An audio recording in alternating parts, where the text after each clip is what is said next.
is the land development. We get it. We've got over 200 square miles. A lot of that's devoted to conservation area. We've understood that for a long time. But there's a difference when you come into Boulder City and when you look at the valley. Boulder City made a decision a long time ago that's been reinforced by multiple initiatives, ballot questions, votes of the people, that we wanted to maintain controlled growth here. We certainly have development going on out in El Dorado Valley with the solar energy projects. I'm glad that you have included in that there are similar functions within that. One of those, you didn't identify it specifically, but they're talking about energy storage. They prefer not to use the term battery storage anymore because they have things other than batteries where they can store energy. That's a possibility for some of the land that's not as conducive to constructing solar panels on. And I think that as a city, we sometimes forget that we have thousands of acres of land already producing solar energy out there. I'm not sure how it compares to other areas in Nevada, but at least for the time being, I suspect that we are the largest solar energy production in Nevada by some amount. Now, I know NV Energy has plans to do some projects in the near future, but we also have at least 2 projects that are likely to be going forward here in the near future. And the reason I bring that up, and you do mention it in your analysis here, these are growth projects, and they bring in millions of dollars of revenue directly to city government. That brings me to my next point is where do we see the distinction between what the responsibilities of city government are and what the responsibilities of the business community are?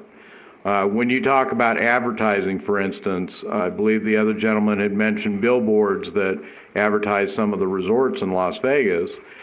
Our businesses are free to compete for that same advertising space.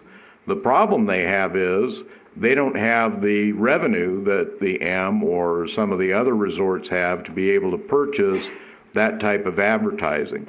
So when we talk about, well, we should do that. We should have things out there as people approach either from the LA area or the Phoenix area, wherever they're coming from, to let them know about all the great things we have here in Boulder City.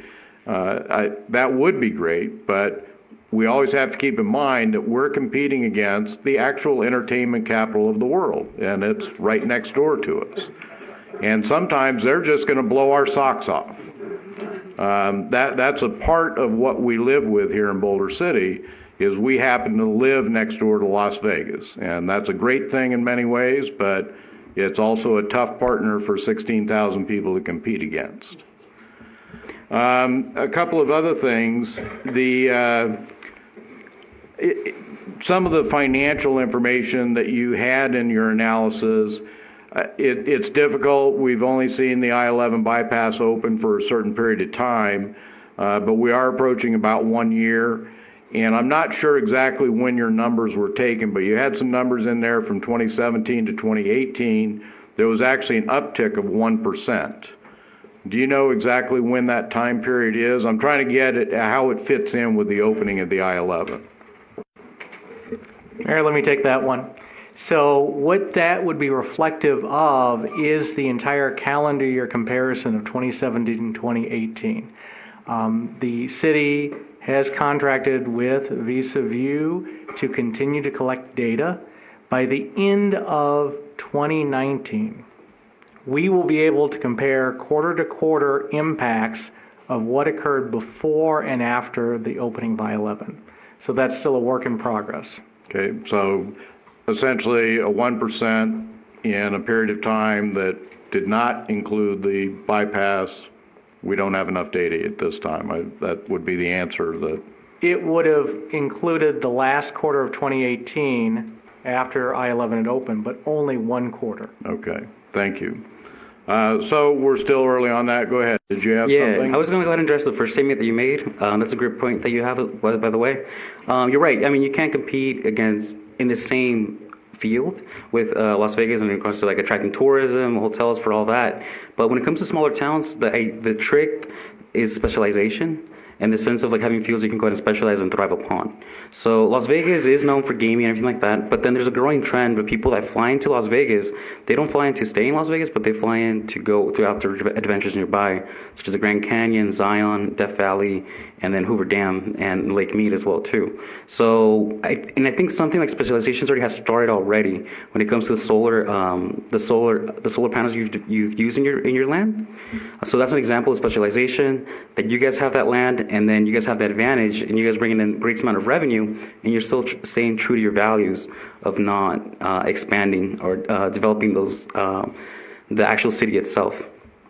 And then also something to think about too when it comes to like land development is we meant that as well too. Like land development doesn't necessarily mean like expand your city and where you live and the businesses, but also like continuing to expand the solar battery panel. And something to keep in mind about solar and batteries. Remember, we don't use the word battery anymore. Oh, sorry. Okay, sorry. Storage. Sorry, storage. Energy storage. Energy storage. There we go. That's the word I was looking for. Thank you. But something to think about too when it comes to energy storage and solar is you have to always make sure that whoever you're contracting to use in that land, they're up to date in the sense of that it's the most advanced technology that is out there too, because you also have to remain that land to be competitive in the sense if you have someone else that has more effective solar panels and they can provide more revenue or more profit for your city, something else to consider as well too. So always make sure you're up to date on the land usage that you have. And that goes along with the land with the concept of development, land development, and redevelopment as well too. Okay, thank you. All right, thank you. A couple of other statistics that you had noted in there. I believe the figure was only 4% of the revenues were identified coming from the Phoenix area. Yeah, I think that's the Visa view, and I think Craig is going to talk about that. Yeah, that was a travel snapshot from VisaView. So when they pulled information from domestic cardholders, the top 3 cities that visit Boulder City based on their cardholder transactions domestically were Las Vegas, Los Angeles, and Phoenix. And so according to the service, they reported that Phoenix had 4% of total domestic spending. And Las Vegas was at 50%? That's right, yes. And what I'm getting at by looking at those numbers is when we look at the impact of the bypass, and again, I realize we're not quite a year into that yet, but Phoenix seems to be the area that would be most impacted by the bypass. People from the Los Angeles area and certainly people from the Las Vegas area are not utilizing the bypass in order to come here to Boulder City. Some of the people from Las Vegas, if they're going to the dam, yes, they could bypass Boulder City using that I-11. But what I'm getting at is if we're looking at the bypass as being a major economic hit on at least our tourism community, it seems that the community that is most likely to use that pathway accounts for the smallest percentage of the other 3 cities that you have information for. Mm-hmm. Okay, I just wanted to confirm that. I still get back to this, I understand, and it's been brought out by Councilman Adams about what the city can do with regard to these things. Can we streamline the business license process or to get building permits, things like that. But then we seem to talk a lot about things like advertising and accumulating email lists and that sort of thing. When you talk about that, is that something that you're looking to us to get direction from as far as activities of the city government to conduct? No, not particularly. The pillars and goals that we're presenting with you tonight are not set in stone, they're fluid. And so we're really looking, the action items that we're going to be presenting later on or the ones that we will be developing later on are going to be more specific. The things that we've talked about tonight have sounded a lot more specific than we originally planned to talk about, but we will be working with city staff to make sure that those action items are specific. But in the meantime, we're looking for your guidance in terms of do the pillars and the goals match up, and are they succinct and sound? And if so, then we'll move on from action items from there. And so earlier in the discussion, Councilman Adams talked about business diversity, and so I wanted to ask at that point, is there something that we should include in our goals to address business diversity? And so taking a look at what we've provided, what your feedback is in terms of how the language is, and should we take something out, should we modify something, and then moving on from there to develop specific action items. Well, and I appreciate that. What I'm getting at is many of these things seem to be something that's business responsibility, something that's city responsibility, and something where there can be partnerships. So there seems to be a blend of responsibilities within these suggestions. And I'm just trying to get at, when we talk about things like, how do businesses improve their advertising or their reach or things like that, is that something that's viewed as the city working on? I believe so. I mean, we're working with city staff to develop these action items, and so I believe it'll be an initiative taken upon by the city to do. And obviously one of those goals is to streamline cooperation with the business sector, and so at some point in time, specific actions may require businesses to work with the city on this. But at this time, based on the nature of our project, I believe it is city focused. Okay, well, then that causes a concern for me that, what is it that the taxpayers of Boulder City are responsible for as far as delivering these types of activities on behalf of businesses? That's where I see a little bit of an issue with where's the line between what taxpayers owe and the responsibility of business owners to run successful businesses. Okay. Right. Thank you for that question, Mayor. No, I mean, it is an excellent question, though. So this is where we're at. So right now we're at the stage of the pillars, and we're trying to find the focus of that. So we haven't started the implementation of the strategic goals, and then basically assigning the responsibilities of who's going to do what. You do bring up a good point that some of these might fall under businesses, some of these may fall under cities. I would have to go ahead and retract what Craig said about solely being a city responsibility, because I do not believe that is. We do not believe that is the case. It's going to be a mix. We're basing a lot of these findings we're basing off is previous reports that have been conducted by similar sized cities in the past, and then at the end, those reports outline the responsibility, if it's the business, if it's the city, if it's a shared partnership, if it's part of the citizens' responsibility. So we haven't gotten to that point yet of outlining our recommendations for that. We're going to go ahead and provide the recommendations of who does what based off of the pillars, which then evolve into the strategic strategies.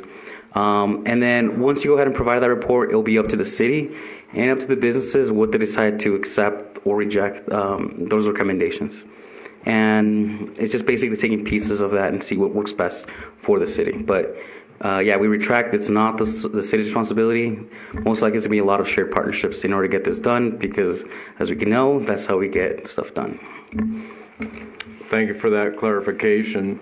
I guess the last point that I would make, and something that I have not seen throughout your presentation, we have an airport here in Boulder City that more than 200,000 passengers a year go through, taking tours of Hoover Dam, Grand Canyon, and I've always thought that, there's 200,000 people who came here for the reasons Boulder City actually exists, and how to get some synergies out of that to help our other businesses.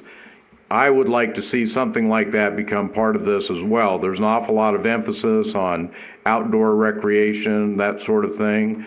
I've never seen counts on how many people come here using our bike trails, our hiking trails, that sort of thing. But the number I have seen is we have an awful lot of people that go through that airport who take a shuttle bus here, enjoy their tour, and then take a shuttle bus back to Las Vegas.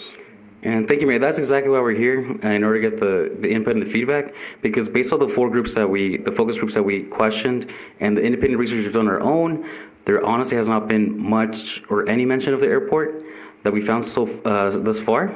And that might be part of the problem. Correct. Yeah. And then, and then that's why we're here to present and provide the feedback, and then we'll definitely make note of that, and you'll definitely see them in the final report that we provide. All right. Thank you. Thank you. Any other questions or comments? No, I don't have any. Well, again, excellent job. I know you all have put a lot of effort into this. Professor, I hope you credit them well for what they've done. Thank you again for your presentation. Thank you. Thank you, Council.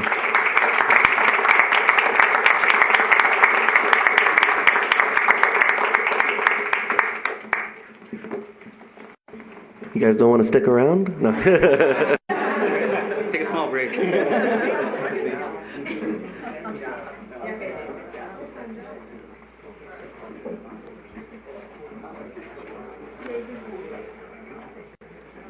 All right, we'll move then to item 15 for possible action, discussion, and possible staff directive regarding the use of discussion groups or workshops for members of City Council to discuss various topics. Again, this is an item that I had requested. I don't know, Mr. City Manager, did you want to have anyone from staff make comments first? No, at this time, Mayor, I think it's appropriate if you go ahead and introduce the item and put forth your concerns. Thank you. The reason I have requested this is, first off, we have new members of City Council. Later tonight, we will be trying to establish a third new member. I've been on council 2 years, the same as Councilman Harhay has. I can tell you that there's an awful lot of information that comes at us very quickly on a variety of subjects. It's difficult for us to be able to interpret, learn, make wise choices in every case. The reason I've suggested this is the possibility for City Council members to meet on items that they feel they need more information or that they simply want to get input from others. A concern that we always have here in the state of Nevada is our open meeting law. That's intended to prevent decisions from being made outside the public eye. Certainly that's occurred here in Boulder City in the past. That's not a good thing, and that's certainly not my intent. Within the information that I had included in the packet is to stress that whatever is done would follow the open meeting law, would be agendized as we do our regular council meetings, would also include opportunities for the public to have input, and would be based on topics that are going to change depending on what is coming before council. As it is right now, the restrictions that we have, that the open meeting law has wisely placed on public officials, it makes it very difficult for us to say, you know, I don't understand this, or I would like more information about this before having to decide things on that issue. During meetings of this type, it would be important for all council members to understand we could not deliberate towards a decision. We could discuss different things about topics, but we could not say, oh, well, then we're going to do, no, that would be a violation of the open meeting law unless there was something that had been specifically included in the agenda. I just feel that there is too much information for us to deal with within a 5-day period of time between when these packets come out and when we have our council meetings. Tonight's packet is 230 pages. That's a light one. We've had these that have exceeded 1,000 pages. And to be able to digest all of that information and understand it all in a clear manner, that's difficult. When Mr. Noyle arrived here as the city manager, one of the things he did was to establish briefings, which we had always had, but ones that included each department head who had something on the agenda. Rather than him having to be the expert on everything, which is certainly not fair to him, is to bring those people in that are most directly involved in those. I have found that very helpful. When we get all of our department heads in there that have an issue on there, they're able to answer a lot of questions that I've not been able to determine out of the packet myself. So I believe this is good. I know that city staff has expressed some doubts or some reservations about how this comports with the open meeting law. My reading of it says that we can do this, we can do it in a public way, and we can all become better informed because of it. But I'll go ahead and open it up to comments or questions from other members of the council. Well, first, if I may speak, Mr. Mayor. Please.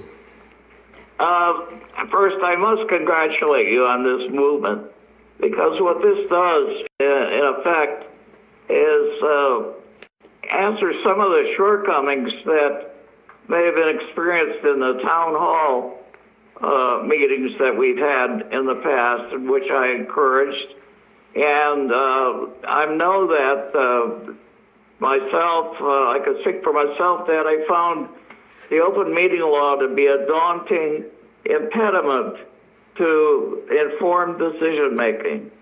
And the fact that under the present interpretation of it, without something like this workshop, as a city council person, you're restricted to talk to one other council person regarding an issue on the agenda.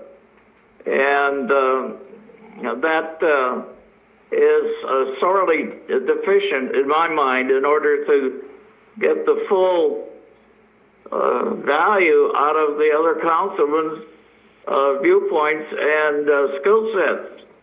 So I would, again, congratulate you on this motion, and I hope that staff, and I know it probably will be a daunting thing to clearly separate policy making, which is the big negative in terms of this type of initiative, from free and open discussions. I think nothing but good could happen from this if it's implemented correctly. And again, I congratulate you, Mr. Mayor. Thank you. Anyone else? I guess I feel like I would need to know what that looks like. You know, what the criteria would be, what we could talk about, what we can't. I'm relatively new to all of the open meeting law instructions. I know we have a training coming up tomorrow, meeting with PullPack and a lot on ethics. And I know for myself, I'm just learning what this is beginning to look like in terms of two council meetings. I think and I understand we could do a town hall, that's two people could have that discussion, that the other council people could be there but can't participate in the discussion. How 5 of us can be up here having a discussion on something that does not look like deliberation, I would need to know what that looks like. I think it's a great idea. I know it's great that I can talk to any one of the staff about these issues, that the briefings are incredibly helpful, where I can go to answer questions. And I know that we have open comment section before, we have public comment before on any issues, but not really responding to any of that. Again, I would love to know more. I would love to be able to hear other sides outside of the restrictions, but I don't know what that looks like. I don't know what those rules would require. Thank you. So I think there certainly could be a lot of benefit to this. I am just one person, and everybody up here on council has different strengths, and we all have different weaknesses. I'm certainly not the perfect person. I don't know everything. But of course, the open meeting law does limit some of our ability to communicate outside of the public eye, and there's good reason for that. It's you don't want your council members or other elected officials, essentially making decisions behind closed doors. You want to know how those decisions are coming to be made so that you can make an informed decision about what comments to make on it, what concerns you have to share with us, things like that. So I certainly see the benefit. There is a lot to garner from all of this that's going on right now. The briefings are incredibly helpful. I've been having a number of meetings with all of the different department heads to get a better understanding. But really, I see this as more of a benefit for the council members to discuss, also kind of lean into some of the strengths that we also have, so we can get a better grasp on, not just from staff, but also who people that they've been talking to, because I can't even go and have a conversation with somebody and then have that person go and talk to another council member and tell them what I've said. Things like that become, they become violations of the open meeting law. I do have some concerns with a meeting every other week in perpetuity. I'm not sure if this is something that we need to do forever, or if there is more specific topics that, as they come up, we have, these meetings that can be scheduled. That hey, every odd, first and third Tuesdays or whatever if we were to do this, But we don't necessarily have to fill it out each time. It would be as needed. I think would be better. I do still work. It's not a normal day job as most people, but I do still am still very busy. So I do have some concerns as far as time commitment goes to it. But I certainly see a huge benefit to not only the council but also to the public as well, to be there, to be present, to hear more from council. To answer a couple of those, Councilwoman Bridges had said, what would it look like? I don't know yet. That's going to be something that I think has to be worked out by reviewing the open meeting law, getting input from others. I do know that there are other public bodies, including other councils, that do meet to discuss specific issues. Certainly this council does that with regard to our budget. We've done it on other issues like the strategic plan. So these types of meetings are not unknown, but as Councilman Adams also said, we may find, we're all brilliant now and we no longer need these, or maybe we can skip a few of them, or whatever it is. I don't find this being of a nature that is restrictive on any council members. I look at this as being something that's an opportunity to participate in a wider discussion of some of the items that come before this city. We may not have an issue that would be pending before the city council. It may just be an issue that we hear from the citizens that say, hey, this is of concern to me. I would like to get some more information on that. We may be in that situation.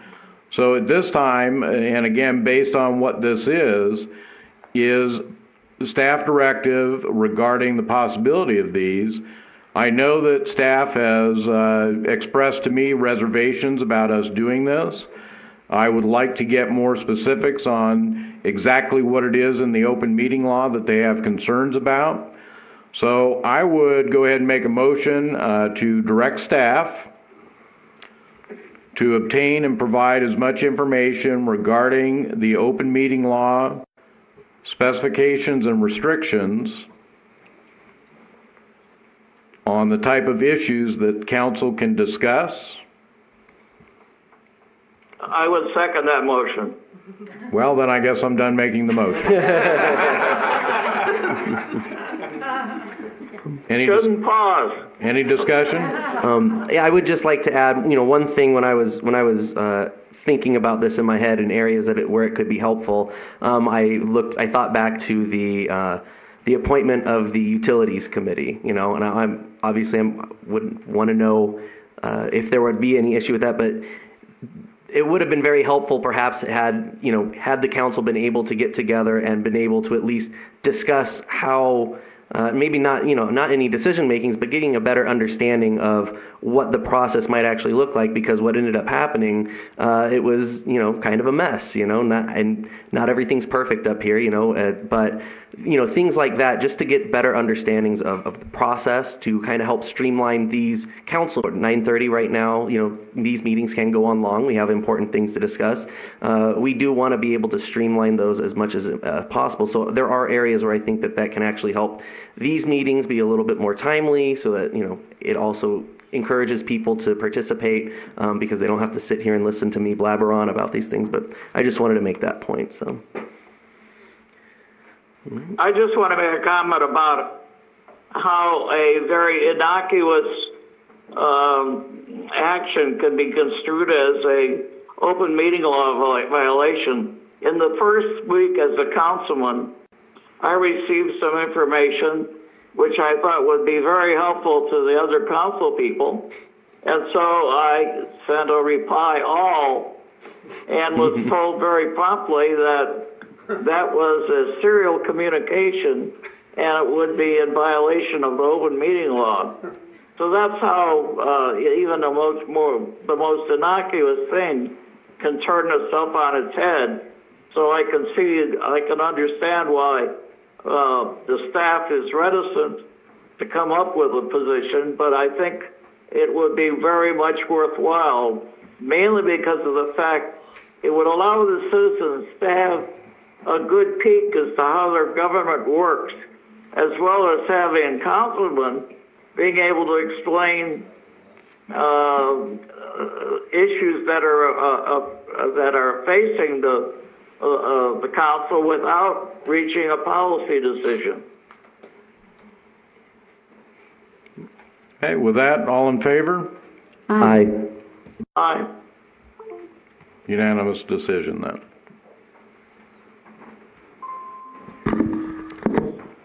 I guess I'm really unclear what you're looking for, because we know what type of issues you can discuss. You can discuss whatever you want, as long as it's under your, it's city related. It's something that's going to appear before the council. I don't know how do you want this information? I'm not sure what you're asking for. Well, you had indicated to me over the past week at a couple of different times that you have concerns that the open meeting law would prevent a portion of, would be in conflict with this concept. No, my concerns were not your ideas. I said I don't know what it looks like either. My concerns were what they are with every meeting. They cannot be generic topics. Those were my types of concerns. So as far as this goes, we know what kind of items can appear. You can put anything on the agenda. What I'm concerned with, just based on the memo we received, is that it's not a free-for-all. It's a very structured meeting. The agenda topics are clear and concise and detailed. They have to be very specific, and you have to stay within the scope of that agenda title. So just nothing outside of the scope of what our concerns are in any type of public meeting.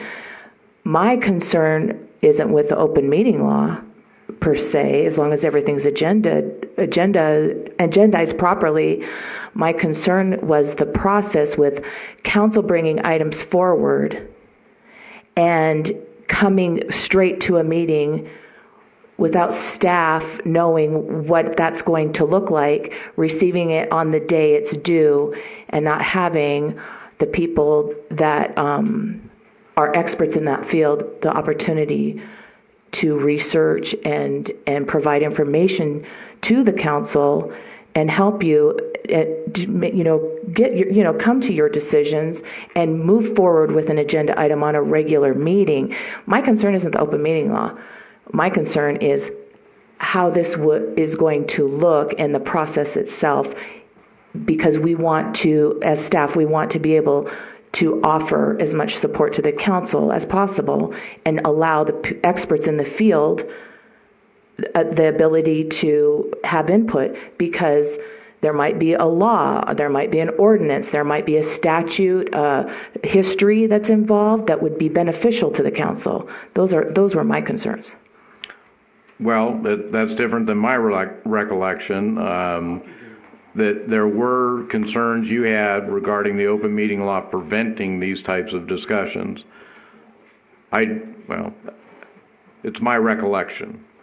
The other issue regarding staff time, that's understandable, and it's going to be incumbent on each council member to understand that they can't drop the same thing that we get every 2 weeks of a request for an enormous amount of effort to do research and say, we want this ready in 5 days. That's not going to work, and the answer from staff should be, I'm sorry, we can't do it in the period of time you've requested. That's a simple answer. That doesn't stop this process, though. So, Honorable Mayor and Council, the Council has given us direction, and we will go forth and try to come up with a plan on how we would meet your policy objectives as you pass them. Another opportunity that we also have is tomorrow. There is training for city staff and all of the elected and appointed officials. And so long as you're not deliberating or voting, it is a training. You can ask questions about open meeting laws and the like in that particular forum. And we happen to have the premier expert in the state of Nevada that will be providing that training. And that would actually be a good opportunity to ask those kinds of questions so that there is better understanding and we all hear kind of the same thing. So I would certainly encourage the council to utilize that training on open meeting law, ethics, and the likes, and ask your questions appropriately. Again, I would caution that you want to make sure that you're not deliberating or making a decision in your training that we all will be going to tomorrow. I'm sure Mr. Carlson will be happy to correct us if we should attempt that. I suspect so. All right, thank you. We will then move to item number 16 for possible action, appointment to City Council to fill an unexpired term ending in June 2021. My understanding of this process is that each council member may nominate one or more people for the vacancy. A second of the nominations is not needed. Once all of the nominations have been made, the council will then take a vote on those names until we come up with, I believe it's a simple majority. Is that correct? So 3 votes.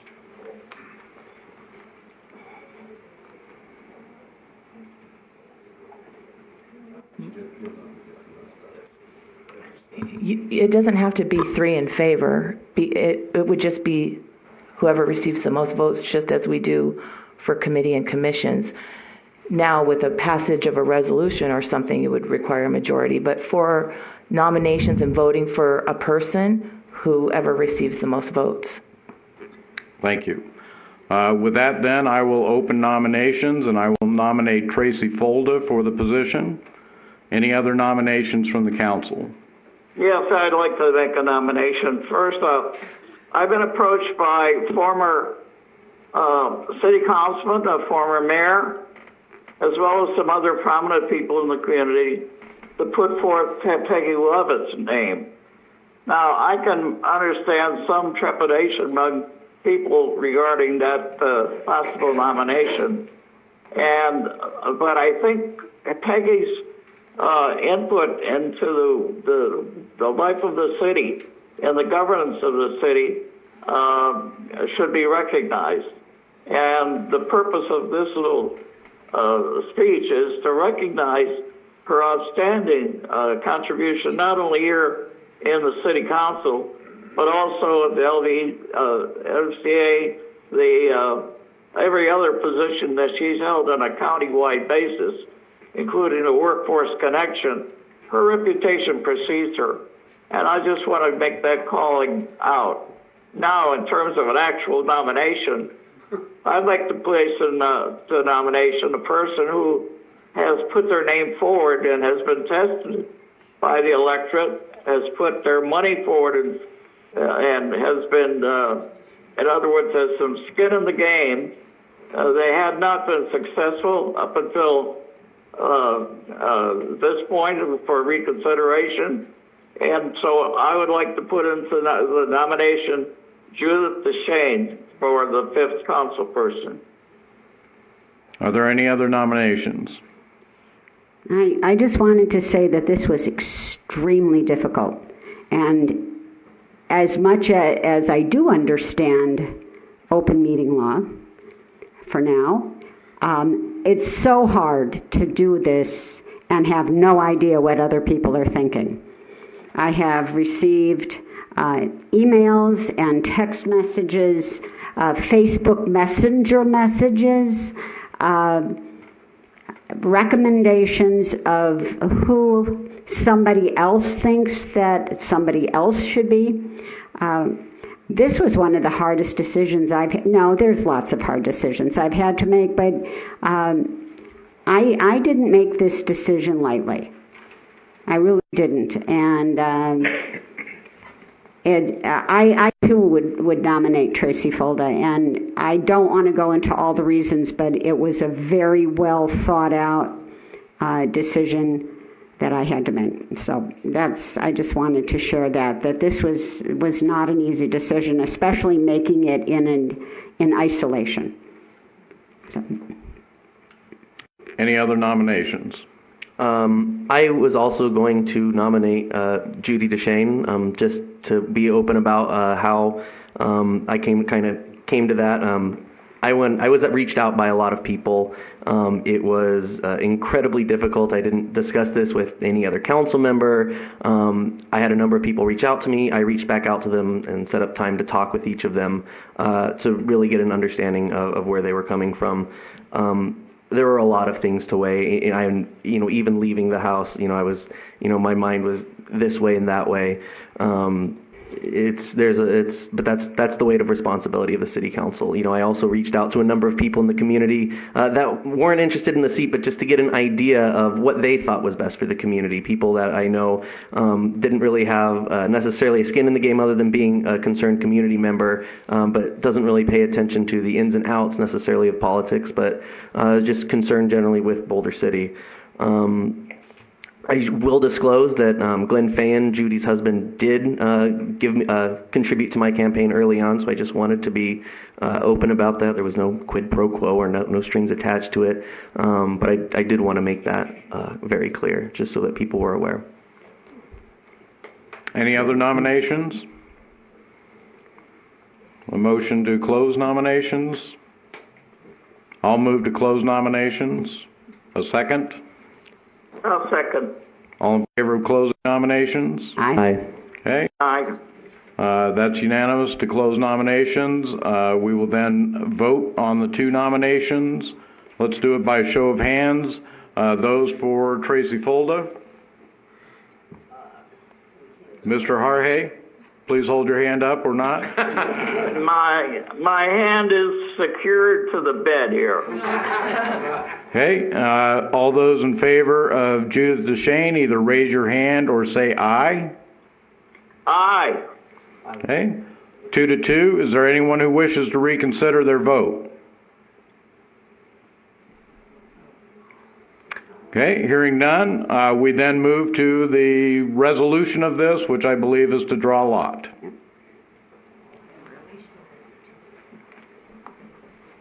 Where do I get my lot? I'll draw the lot, thank you. Do we have to get the allotment committee? No, we choose them by lot. Oh, okay, got it. All right, that's right. No, we don't have the tiny little vase to draw from.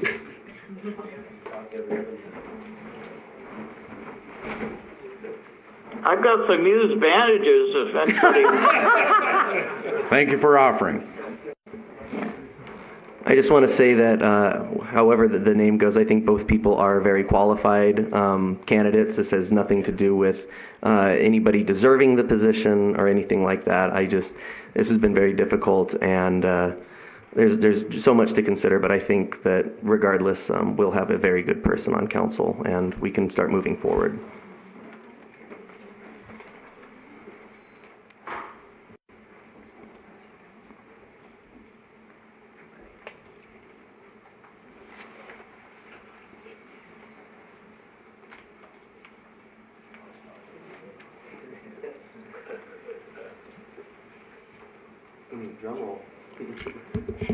My lot would be unchanged from my nomination. I believe at this point there's some violin music playing in the background. It's a drum roll. You're the musician. You can. We can't keep a drummer. They always get better gigs.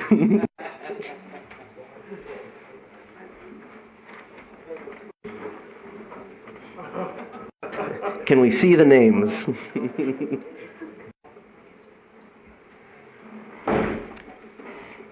I don't want to look. Oops, there you go.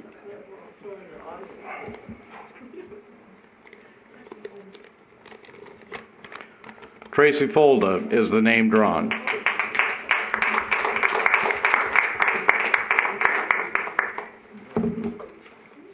Madam City Clerk, is there any further action that we need? No, she'll be sworn in at the next meeting. Or sworn in at the next meeting. All right.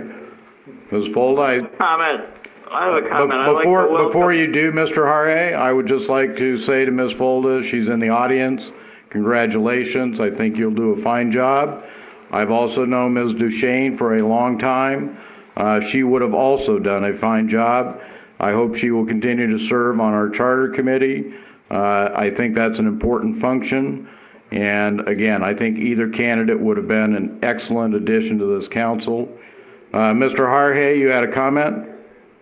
Yeah, well, first, excuse my telephone manners. It's a little bit difficult to manage this thing. But I just wanted to welcome Tracy Folda to our new council, to our brand new council, and look forward to working with her and our other new elected officials and setting for the best governance that Boulder City has ever seen. Congratulations. Thank you.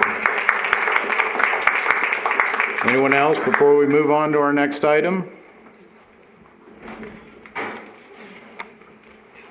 All right, we'll move on to item number 17 then for possible action, city council appointments. At our last meeting on June 25th, we did have an opportunity for each of the council members to voice their preference, I guess would be the best way to put it. I've gone over those preferences, looking at the list. So I'm going to ask for a little indulgence from the council here. I do have some familiarity with most of these bodies, and taking into consideration the preferences that people have expressed. For Councilman Harhe, the Southern Nevada Health District Advisory Board member, the Audit Review Committee. For Councilwoman Bridges, the Nevada Pool Pact, the Southern Nevada Regional Planning Coalition, as well as the Clark County Debt Management Commission, and Madam City Clerk has informed me that that is by statute. Whoever from Boulder City serves on one must serve on both of those. And also the Southern Nevada Water Authority.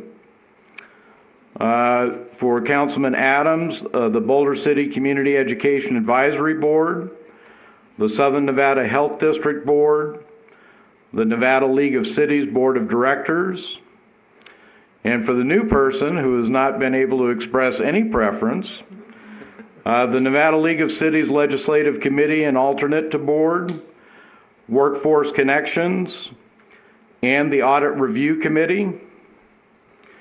And then for myself, the Las Vegas Convention and Visitors Authority, the Regional Transportation Commission, and Regional Flood Control District. And I believe this is the same situation where whichever person serves on one must serve on both.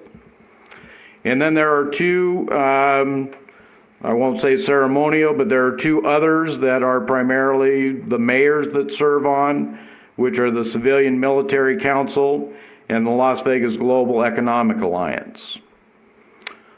So with that, unless we have anyone wishing to arm wrestle or otherwise object, please object, Mr. Harhay. This will probably be my last opportunity tonight. I would very much like to be considered for Workforce Connections. I developed some very good relationships there in dealing with other local elected officials in the southern Nevada and also in two of the counties. And I very much would enjoy the reappointment to the Workforce Connections council as opposed to, I don't know who was assigned that, but I think I'm pretty much attuned to what the policy issues are, and I think I could do a good job for Boulder City as well as Southern Nevada. And you believe you would be able to participate in that over the next year? Yes, I've already talked with Jaime Cruz, who's the executive director of Workforce Connections, and he's looking forward to me staying on board. Ms. Folda, even though you had not expressed any desire for that job, I'm assuming you'd have no objection then. Fine. We will say Mr. Harhay for Workforce Connections. Any other objections, or can we move on? I had one clarification, because perhaps I misheard, but I thought you had suggested Councilman Harhay for the Health District Board, but then you had also mentioned my name. Did I? There are two separate positions there, is my understanding. There's an advisory board member, and then there is a member of the board. I believe it's two separate positions. It is. I'm just not seeing it on here. So that would mean that Mr. Harhay would be the advisory board member and you would be the board member. Any other clarifications? Madam City Clerk, do we need a vote on that? Okay. Is this public comment? Kind of public comment. Tracy Folda. The only thing that I would like to change would fight Councilman Adams for the Boulder City Community Education Advisory Board. My husband's a teacher, my families are all teacher, and I've worked a lot with advocating for education with my own children. So that's something I had an interest in. Well, she gave up one. So. No objection from me. I think that would be a good fit. You have children, so. Thank you. Thank you. Thank you. Madam City Clerk, do we need a vote, or are we okay? All in favor of the designations that we have gone over? Aye. Aye. Aye. Ms. Folda? She can't vote yes. Actually, she can vote, but Yes. so it's unanimous then. All right, that brings us then to our final public comment. This comment period is for any item that a member of the public wishes to speak about. Again, the time limit is 5 minutes. Mr. Hunt.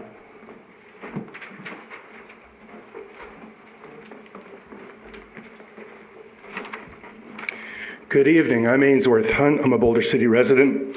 In December 2017, before Steve Morris's contract was put into effect, he billed the city $80,000 working on a misdemeanor case that had a hearing on December 20th that year. Between Friday, December 1st, and Wednesday, December 20th, 2017, there were 11 city working days. At Steve Morris' billing rate of $375 per hour, he would have had to have worked over 210 hours. Is that even possible? Now, having lost the misdemeanor case at district court on First Amendment rights and vindictive prosecution, the city attorney has retained outside counsel at city expense in order to try to force a new trial where the best outcome he can hope for is 300 hours of community service that would have to be supervised by a judge other than Victor Miller, as the municipal judge has recused himself in this case. I don't have the final billing figure for Marquis Auerbach Coughing, but the figure Steve Morris stated to the Boulder City Review was a lot lower than the $2,907.75 the city paid in March and April. I'm pretty sure that's not the final cost of a 48-page filing, and arguing that to the Nevada Supreme Court will add more to that. I would appreciate it if City Council would look into the concerns I am raising tonight, and if deemed appropriate, would give City Attorney Morris appropriate direction from his client, the city, as to how he should proceed, potentially including having him withdraw the petition for writ he filed through outside counsel. Thank you. Anyone else wishing to speak? Good evening, Council. Kelly Carlson, Boulder City resident. I used to live in Bullhead, so sorry about that. It's late. Regarding agenda item 15, I like the time spent in these meetings that I already attend with the discussion and the full opportunity for me to get access to the same information that you do. So if you are going to move forward with workshops, I would respectfully request that they are put at a time similar to this, that working people, myself included, can attend rather than 10 a.m. on a Thursday or 9 a.m. on a Monday, because I'm working then, probably many community members are also working during that time. So then I lose my opportunity to get much of the same information that you're getting to attempt to base your decisions. And additionally to that, there used to be, I believe, an opportunity for the public to speak on a particular agenda item on the fly. It was opened up to questions and the public as we went along. I noticed that that has not been happening. Often I do not know prior to your discussion of this agenda item in the beginning public time that there's a question that I'm going to want to ask like this. So I realize that I guess that's at the mayor's discretion whether or not to open stuff up agenda item by agenda item to public comment or questions during the discussion. But if that's still a possibility, I would encourage you to bring that back. Thank you very much. Ms. DeShane?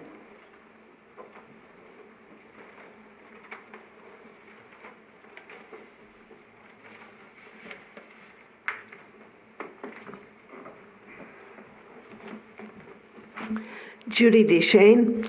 I will agree with Kelly that I was waiting at various times expecting you to ask or open it for comment.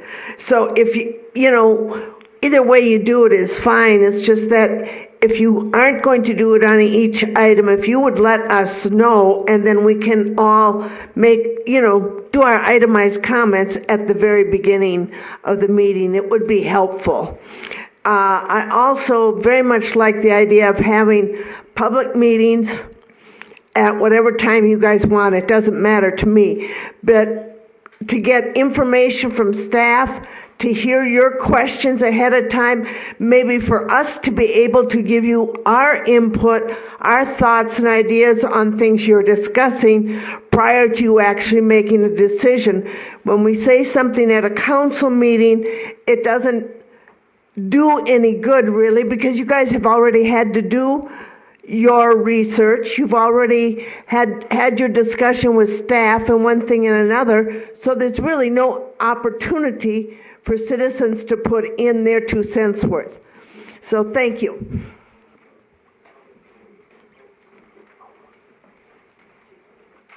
Anyone else wishing to speak? Ms. Folda?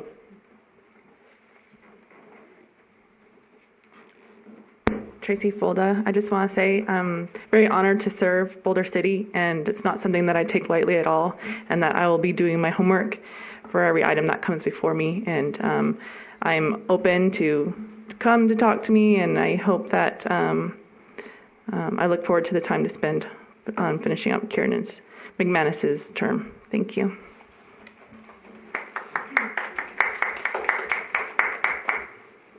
Anyone else for public comment?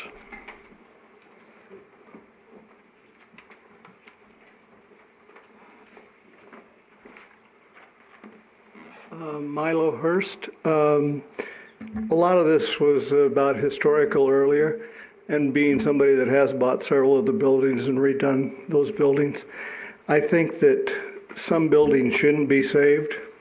I know that's probably opposed to, so as you're hiring this person or getting experts, there are some buildings that due to safety and environmental reasons, historical society, and have a design review that some buildings can get torn down without, because if you don't, nobody's going to ever buy them. They're going to be such difficult buildings to ever attack. So you're going to have to look at those buildings and analyze them as a builder or potential or as an investor, not just from a historical society point.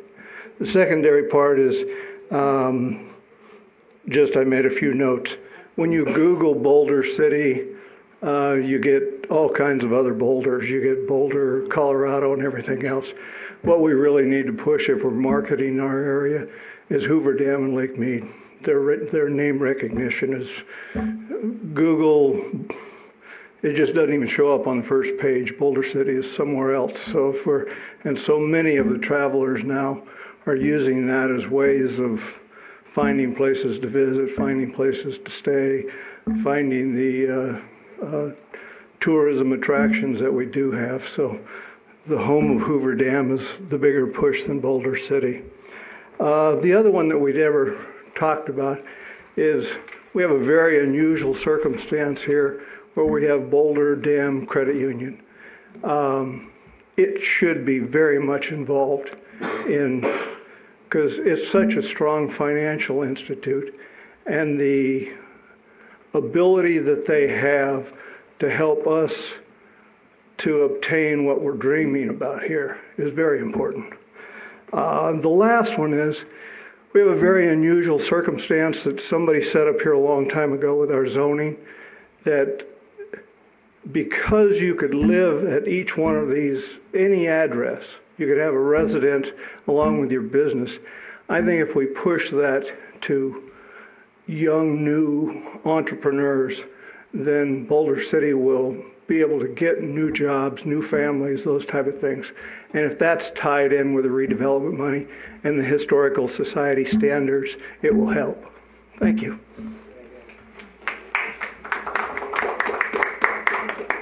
Anyone else? All right, we will then move to City Council reports. Councilman Adams? No reports at this time. Councilwoman Bridges? No reports yet. Councilman Harhay?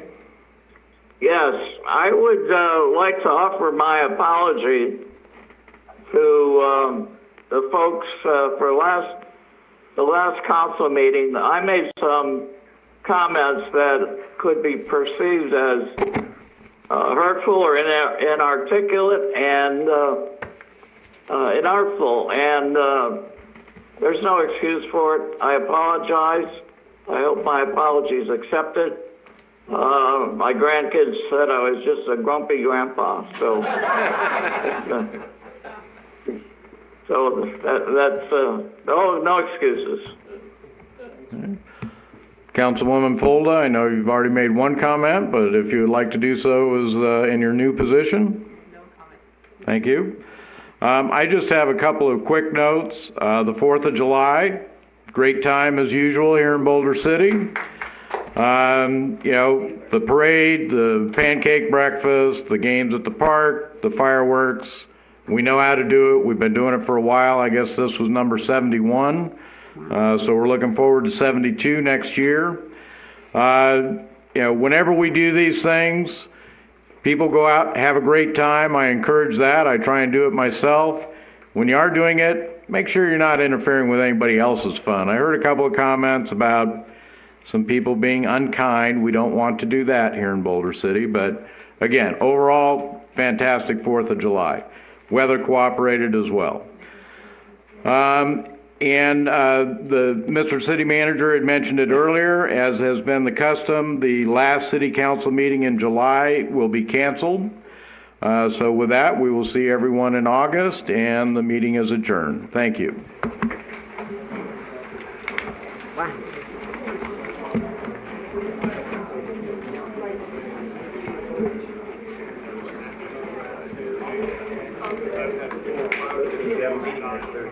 What?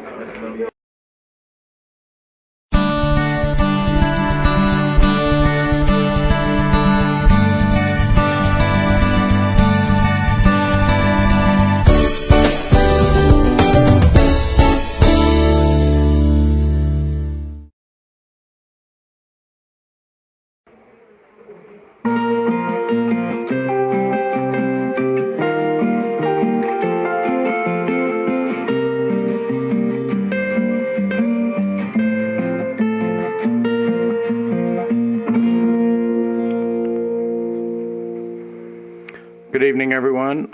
This is the redevelopment agency meeting. We will be having our council meeting at 7 p.m. after this.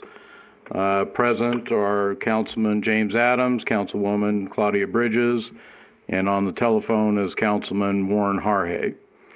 Hello, all.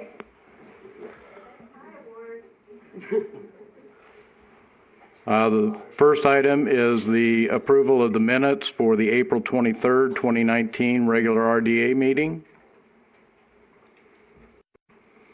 I'll move to approve. Second. All in favor? Aye. Aye. Aye. Any opposed? All right. Item 2 for possible action. Oh, thank you. I've neglected to include public comment. Again, we are doing 5 minutes for public comment. Is there anyone who wishes to speak on any of the items on the agenda?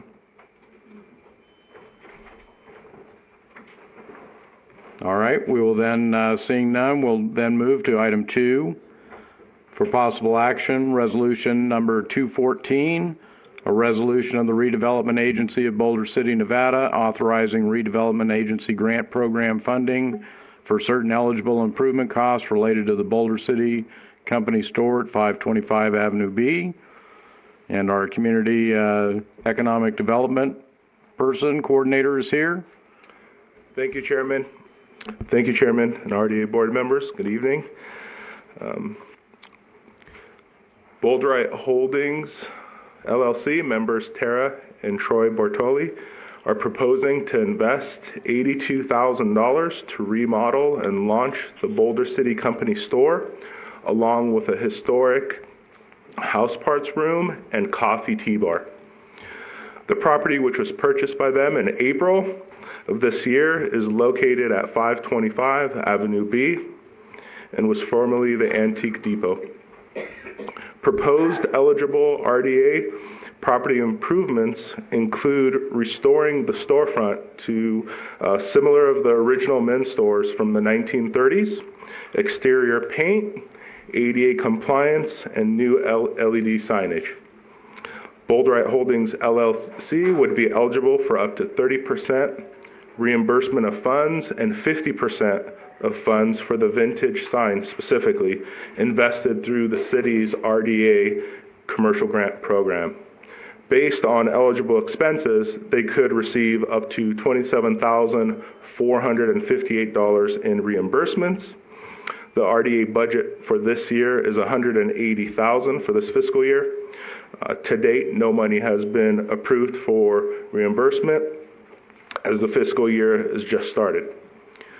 Tara from BoulderCityNevada Holdings LLC is here if you guys should have any specific questions. Thank you. Council, any questions? No. I have a couple of general questions since we do have new members on the board. Would you know, and I understand that you're relatively new in the position, The current balance for the RDA funds? $180,000. But the overall balance that's in the redevelopment agency? Off the top of my head, I don't have that exact number. Okay. This $180,000 then, as you mentioned, we're at the beginning of the fiscal year. That amount is expected to increase as the year progresses, or is that the budget for the entire year? It's the budget for the entire year. Okay. Do you know if there will be any other funds available for if someone wanted to do sign improvements or any other costs? Additional funds to the $180,000? Currently, I'm not aware. Yes. Okay. All right. Mr. Chairman, just to help answer some of these questions, in the fiscal year 20 budget, not only was $180,000 budgeted for these types of projects, but in anticipation of the creation. You're on. Now I'm on. In anticipation of the creation of a new RDA grant program for historic preservation efforts, an additional approximately $100,000 has been earmarked for that, and the total funds in the RDA are over $1 million. And is that money reserved or otherwise encumbered at this time? That money, a portion of it has been budgeted. So there is the opportunity, if the City Council were to amend the budget in the future, to add other funding sources to the RDA. All right, thank you. Any other questions from council? No real questions. I just wanted to make the comment that I'm happy to see that the storefront will be returning to a more historic portrayal of what the building used to be. The first person, when I was reading the agenda, I contacted Dennis McBride and just kind of asked some general questions about, the history of that location, and it seems that things are looking to be going in a good direction. So just wanted to make that comment. And I had mentioned it in my briefing to staff yesterday that whenever we do projects like this within the historic district, and I do think this project certainly has some great benefits to it, that we get our Historic Preservation Committee involved in these types of projects as well, so that they have an opportunity to make suggestions or comments that we may benefit from here as the board for the RDA. All right, with that, I'll entertain a motion. So moved. Second. All in favor? Aye. Aye. All right, unanimous approval. We'll move to item number 3, Resolution 216, a resolution of the Redevelopment Agency of Boulder City, Nevada, authorizing redevelopment agency grant program funding for certain eligible improvement costs related to the auto wash at 915 Nevada Way. Don Wengart, the owner of Auto Wash, is proposing to invest approximately $17,840 to specifically remove and replace the existing asphalt of the entrance with concrete. The property is located at 915 Nevada Way and was built in 1976. Don's family has successfully been operating the auto wash here in Boulder City for over 2 decades. Don would also be eligible for 30% reimbursement of funds invested through the city's RDA commercial grant program. Based on eligible expenses, she could receive up to $5,352 in reimbursement. As previously mentioned, the RDA budget is $180,000 for this fiscal year. Excluding the previous agenda item, again, no money has been approved for disbursement. Don from the Auto Wash is here if you should have any specific questions. Thank you. Thank you. Any questions? I do not have any questions, no. Comments? Mr. Harhay? None.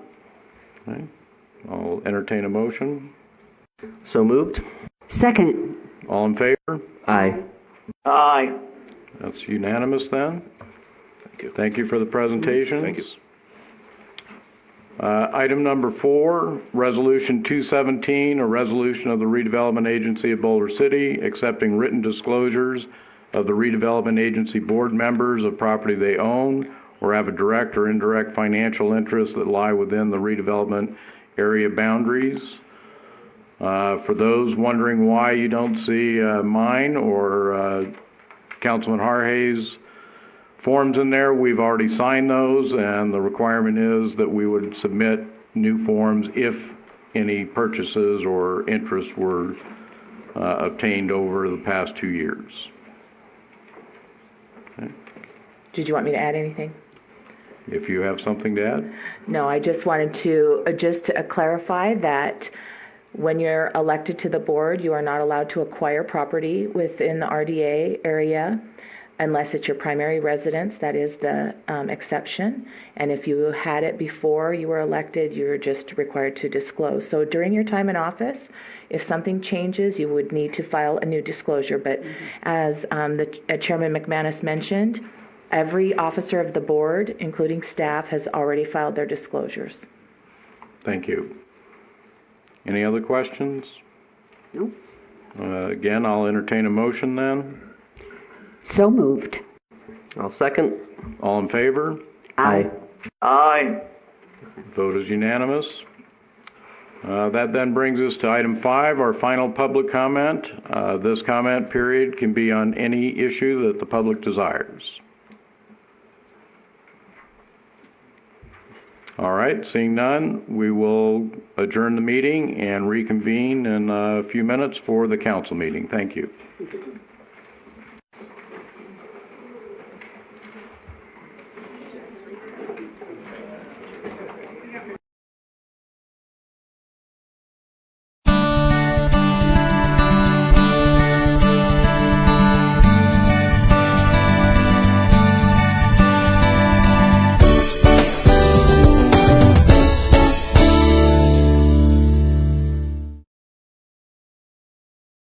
A desert adventure. The Boulder City Conservation Easement is brought to you by the Clark County Desert Conservation Program. Hello! Are you a responsible desert enthusiast, an off-highway vehicle rider, a scientist, or a construction worker? Well then, welcome to Boulder City Conservation Easement. Before you embark on your desert adventure, there are a few things you should know. This is a conservation area, and it is your responsibility to respect, protect, and enjoy. But first, let's go over the history and purpose of the area and all of the things you are going to encounter on your desert adventure. Fun fact, in 1931, Boulder City was established by the federal government. That is why there is no gambling in Boulder City.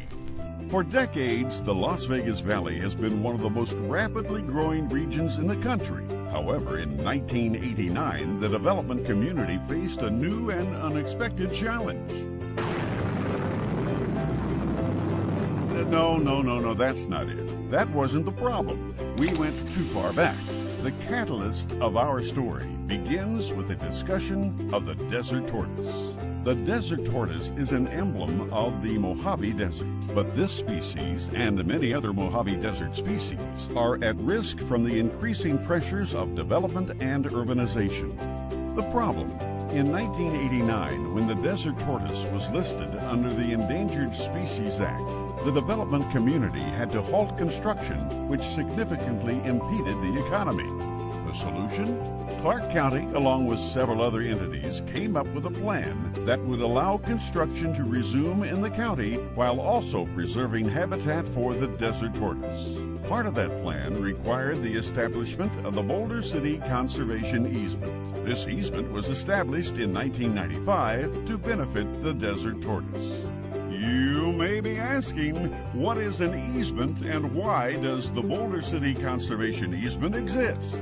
An easement allows for the right to cross or otherwise use someone else's land for a specified purpose. A conservation easement is a voluntary legal agreement between a landowner and a land trust or government agency that permanently limits uses of the land in order to protect its conservation values. The Boulder City Conservation Easement exists to preserve the natural desert environment so that development can occur in other areas of Clark County. The 86,423-acre Boulder City Conservation Easement is conveniently located off the 95 in the El Dorado Valley south of Boulder City. You know, the vast desert landscape next to the solar fields. Fun fact. Boulder City is the municipality with the largest amount of land in southern Nevada. Now that we have established what the easement is, let's talk about the easement do's and don'ts.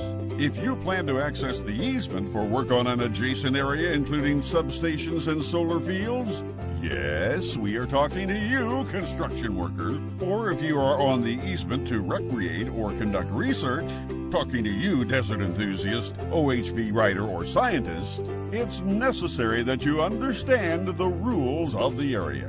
Everyone is responsible for following the rules before accessing the area. Let's discuss the do's and don'ts of the Boulder City Conservation Easement. Make sure you're prepared before crossing the easement. Have a map. In this vast open space, you may be tempted to traverse the land in your automobile.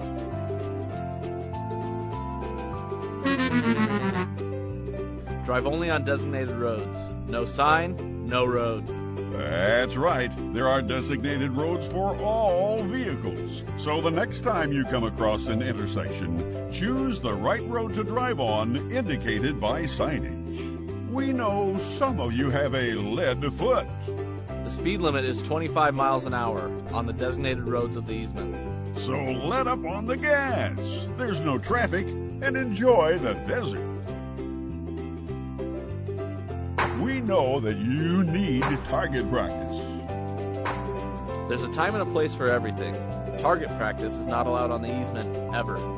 So keep those firearms holstered. Where are you going with that? Act responsibly. There's no dumping or littering allowed on the easement.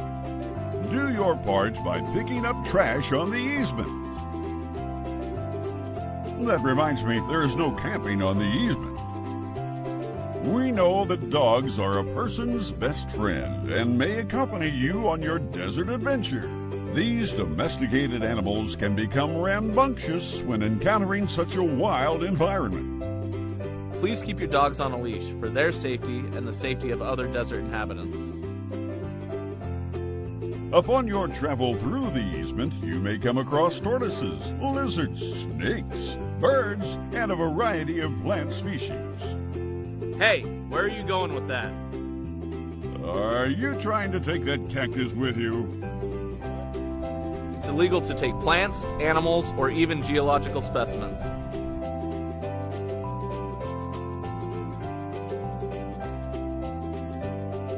Don't release any animals onto the easement, including your pet desert tortoise. Throughout your adventure, be on the lookout for desert tortoises on the road. Tortoises may use the shade of your vehicle to keep cool. Always check under your tires for desert tortoises before moving your vehicle. Be sure to check underneath the front and back tires. Here's a quick recap of the rules. Stay on designated roads. Keep firearms holstered. No camping.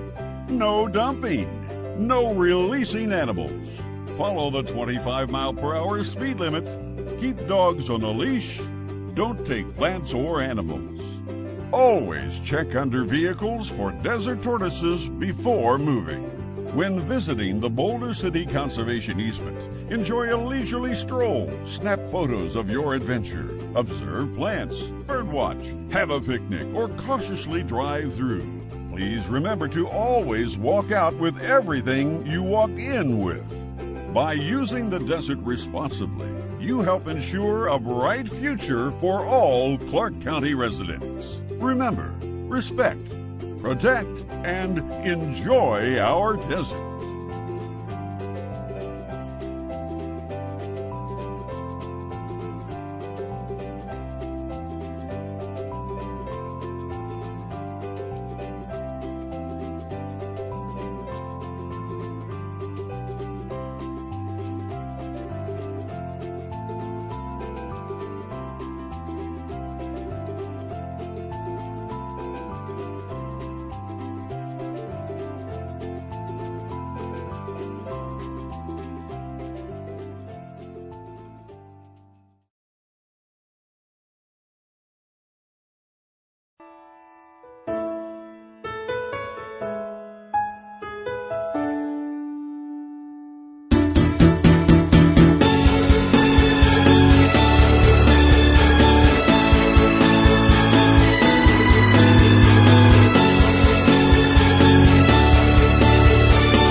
It's been said that everything we are or will ever be begins with a single drop of water, that each drop brings a sacred gift, and that as these drops accumulate to form streams, rivers, lakes, and seas, completing the cycle with returning rain and snow, life renews from year to year just as it does from generation to generation. Water means life for us all. Whoever you are, whatever you do, you and everyone you know or ever will know absolutely depends on a safe and reliable supply of clean, fresh water. Maintaining that supply of fresh water that we all depend on for our health and well-being in the face of ever-increasing threats from overuse and pollution requires constant vigilance. A new threat to our water supply has emerged in North America over the last 2 decades that has the potential to forever alter our ability to access and use those vital water resources. That threat is the rapidly spreading invasion of quagga and zebra mussels. And our attention and vigilance is needed now to safeguard our life-giving water resources for future generations.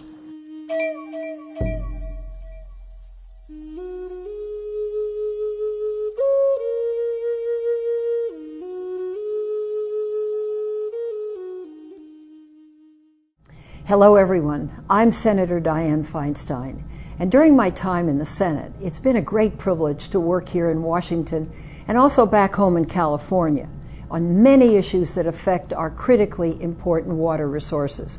And I must tell you, nothing is more difficult. I've sponsored many bills to help make certain our waterways remain healthy and vibrant. But now, we're facing one of the most difficult challenges we have ever experienced in the form of invasive quagga and zebra mussels that threaten the very nature of vital water resources. And so there's nothing to fight over.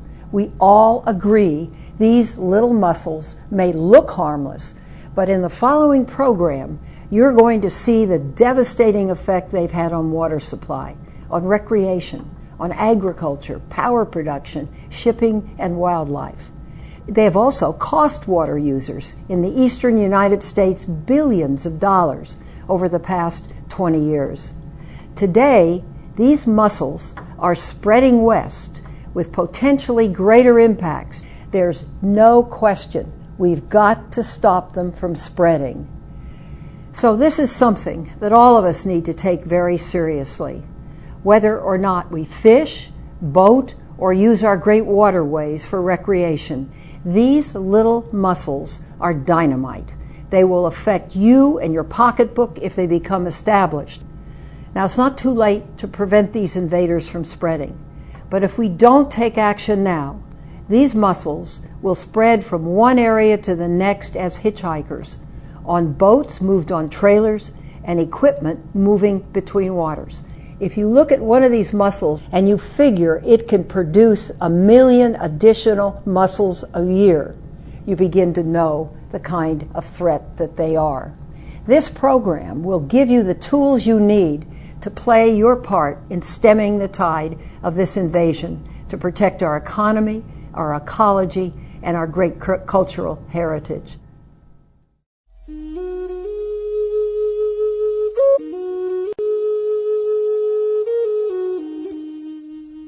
Zebra and quagga mussels are 2 closely related freshwater species in the genus Dreissena, which are native to an area of Eastern Europe and Western Asia commonly known as Eurasia, specifically the Black and Caspian Seas.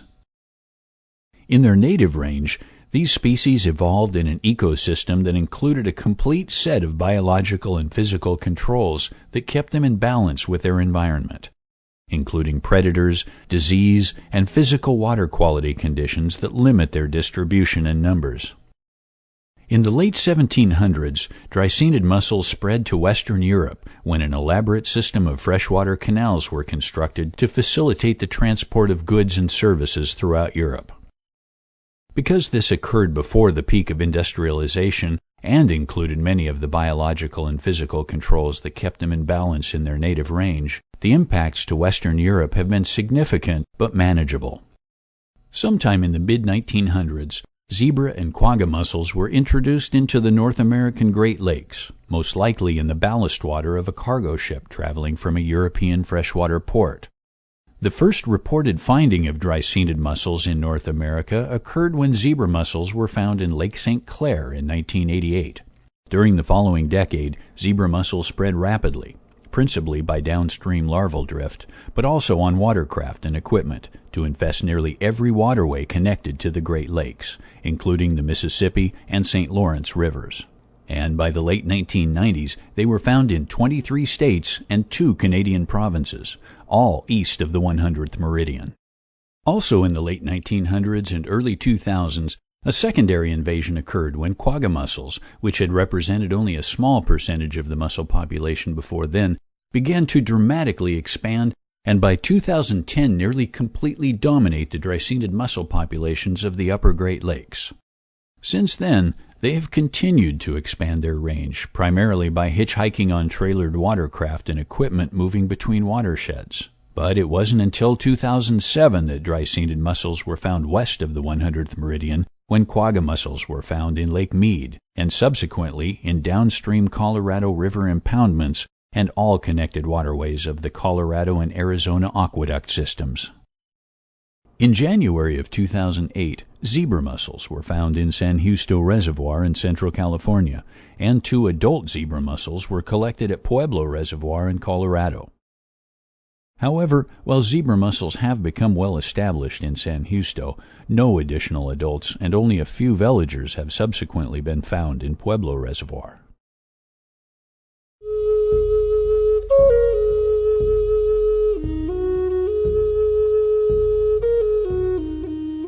Zebra and quagga mussels are relatively small freshwater mussels, ranging in size from just a couple of millimeters to a maximum size of about 5 centimeters, typically reaching sexual maturity at about 2 centimeters in length. While these mussels get their common name from the alternating dark and light bands that are often found on the outside of the shell, the pattern and coloration of both zebra and quagga mussels varies widely, often exhibiting few or no stripes at all. Both quagga and zebra mussels are similar in appearance and share the most distinguishing characteristic: the presence of byssal threads that are used to attach to any object of their liking. No other freshwater mussel in North America has byssal threads. The difference in appearance between the mussels has mostly to do with the shape and orientation of the two halves of the shell. Zebra mussels have a pronounced D shape, while quagga mussels have a more rounded shape and overlapping shell edge. This difference is not important. If you find any small attached mussel in freshwater, it spells trouble and should be reported immediately. Both mussel species reach sexual maturity at about 1 year of age, sooner in warmer and more productive waters. A single female mussel is capable of producing up to 1 million eggs a year with multiple spawnings. Fertilization is external and usually begins when water temperatures reach the low 50s. Fertilized eggs become free-floating planktonic larvae called veligers and remain in that state for 2 to 5 weeks while they accumulate calcium and develop a shell before settling on suitable substrate. Once settled, mussels are able to detach their byssal threads and move to find better conditions before settling semi-permanently. Zebra mussels prefer to attach to hard substrate, while quagga mussels do very well settling on soft sand or silt bottoms as well. Zebra mussels prefer near-shore areas in up to 100 feet of water, while quagga mussels are also found in very deep offshore areas to more than 400 feet. The typical lifespan for both species is 4 to 5 years, though individual zebra mussels have been found to live for more than 10 years in some cold water lakes. Dry-scented mussels are filter feeders, filtering up to a liter of water per adult mussel per day, selectively consuming desirable phytoplankton that would otherwise be used by important game and food fish, while avoiding less desirable plankton species, including certain types of blue-green algae, and then depositing waste and filtered sediment as pseudofeces to the bottom.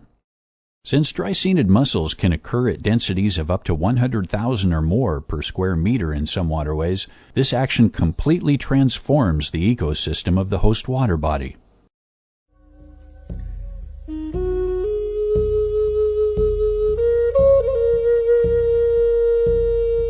Zebra and quagga mussels can have far-reaching and devastating impacts to water supply, power production, recreation, fish and wildlife, shipping and navigation, and other important economic, cultural, and ecological resources. It's been estimated that upwards of $5 billion have been spent mitigating the impacts of dry-scented mussels on water delivery infrastructure in North America since they were first found in the Great Lakes in 1988. And while no comprehensive economic analysis has been done to calculate the total cost of this invasion on the ecology and economy as a whole, most experts agree that its true economic impact is probably several times that amount. This is an issue that touches everyone, not just boaters. If mussels become established in your area, it will likely result in increased fees and taxes, higher utility and food costs, severe boating, swimming, and fishing restrictions, increased maintenance costs passed on to consumers, lower waterfront property values, and economic hardship for local businesses that service water-based recreation. It's imperative that we understand that as a natural resource, water is the basis for what we have here. Not only the recreation, but our farming in the south, the fisheries that we have, tremendous fisheries in Idaho, and in the entire Northwest. And this is not an issue that we can look the other way at. It's actually, this is the last stand. Well, as we've seen zebra mussels enter our state and spread within our state, there's been a change in attitude in how we look at things, where at first people just thought it was limited and localized sort of impact, but as we've seen it quickly spread, there's been some interest in trying to understand the dynamics of these populations. And one thing that's become quite clear is that no one in Kansas is protected from the impacts of zebra mussels or other aquatic nuisance species. What we've shown is that the productivity in Lakes Michigan and Huron are about 80% below what they were prior to the zebra and the quagga mussels coming in. And in fact, productivity and the phosphorus levels in the lakes are lowest that we have ever seen since we've started making the measurements. So the ability of zebra and quagga mussels to completely transform aquatic habitats would be a huge problem for just even fish passage alone, changing the fish passage facilities to the point that they're not usable by these fish, changing the habitat so that the food that they depend on is no longer available. Any one of those could be devastating for our native salmon and steelhead. The one thing that really frustrates me the most, and the tribes as well, is that the threat of these mussels now represents a very large black cloud hanging over the basin. We've had tremendous success in recent years with resurgence in our salmon runs. We have great programs on the ground to restore habitat, but all that could be for naught if mussels find their way in and colonize the Columbia River system.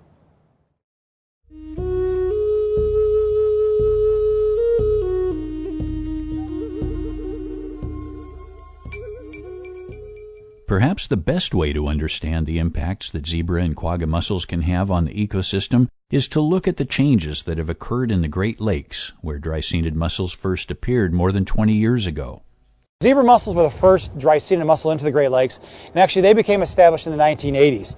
Particularly, I think, first Lake St. Clair, Western Lake Erie was just huge populations were established. And then they spread throughout the rest of the lakes. In Lake Michigan, zebra mussels were established in the early 1990s, and by the late 1990s had large populations. But in the upper lakes, Lakes Michigan, Lake Huron particularly, zebra mussels were primarily found around the edges of the lake because they need warm water to reproduce and they need hard substrate. And that's limited in southern Lake Michigan and the lake. So they had basically a limited distribution. Well, in the late 1990s, quagga mussels became established in Lake Michigan, in Lake Huron, and they just basically took over. Now they're cold water adapted and can grow on soft substrates, so perfectly adapted for these cold water deep systems. And so they basically became abundant all the way across the lake, not just in a nearshore ring. So you could go from Lake Muskegon, where we are here, across to Milwaukee 80 miles and right now almost walk on a carpet of quagga mussels. In the nearshore waters, the zebra mussels aren't just taking things out of the water column, but they're in a way intercepting things before they get offshore. So we have what's considered a nearshore shunt of nutrients coming from the shoreline, coming from rivers that get trapped by the zebra mussels and effectively recycled in that nearshore area. So in many nearshore areas, productivity is actually increasing. You're getting more macrophyte growth, getting more bacteria that cause beach closures. The increase of these harmful algal bloom has been directly linked to the selective filtration of drysenids. These drysenids process a lot of water, whether it's quagga mussels or zebra mussels.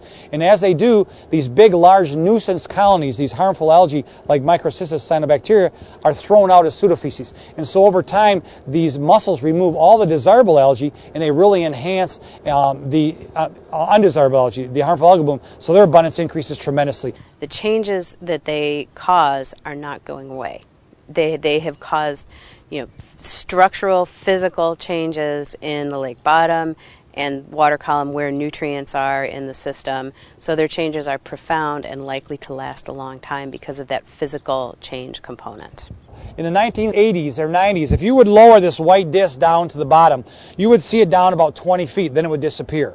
Well, this past couple springs, we have put this thing down over 100 feet below the surface, and you can still see it. In fact, like I said, some of the clearest fresh water on the planet was in Lake Michigan the last couple springs. One of the consequences of this clearer water is that a lot of this productivity is going into the bottom and it's coming up on shore, causing great problems in some of the areas in Lake Erie, but also in the northern part of Lake Michigan and places that are typically thought of being quite pristine. The fisheries impact of the drysenids on the Great Lakes obviously is mixed. Some species have done well, some have not. But either directly or indirectly, the drysenid expansion has been linked to the collapse of salmon in Lake Huron and the demise of many sport fish, particularly, as you might expect, those that are dependent on planktonic food. I don't think anyone should argue that or would believe that if you have these huge mussel populations, our fisheries overall is going to be beneficial. There are small segments that might do better, but overall it's going to be not good, and that's a problem. Because what you're doing is you're just putting most of that carbon energy into mussels, which you'd like to put into fisheries. In Lake Michigan, the estimate right now is that there's 4 times as much drysenid biomass as there is fish biomass. And that's the problem. It's removing the food source for these wonderful fisheries that we have here in the Great Lakes. I mean, the salmon fishery and the lake trout fisheries in Lake Michigan and Lake Huron are wonderful. And there's a great economic base for that, great recreational fishing associated with it. There's no food left for those fish.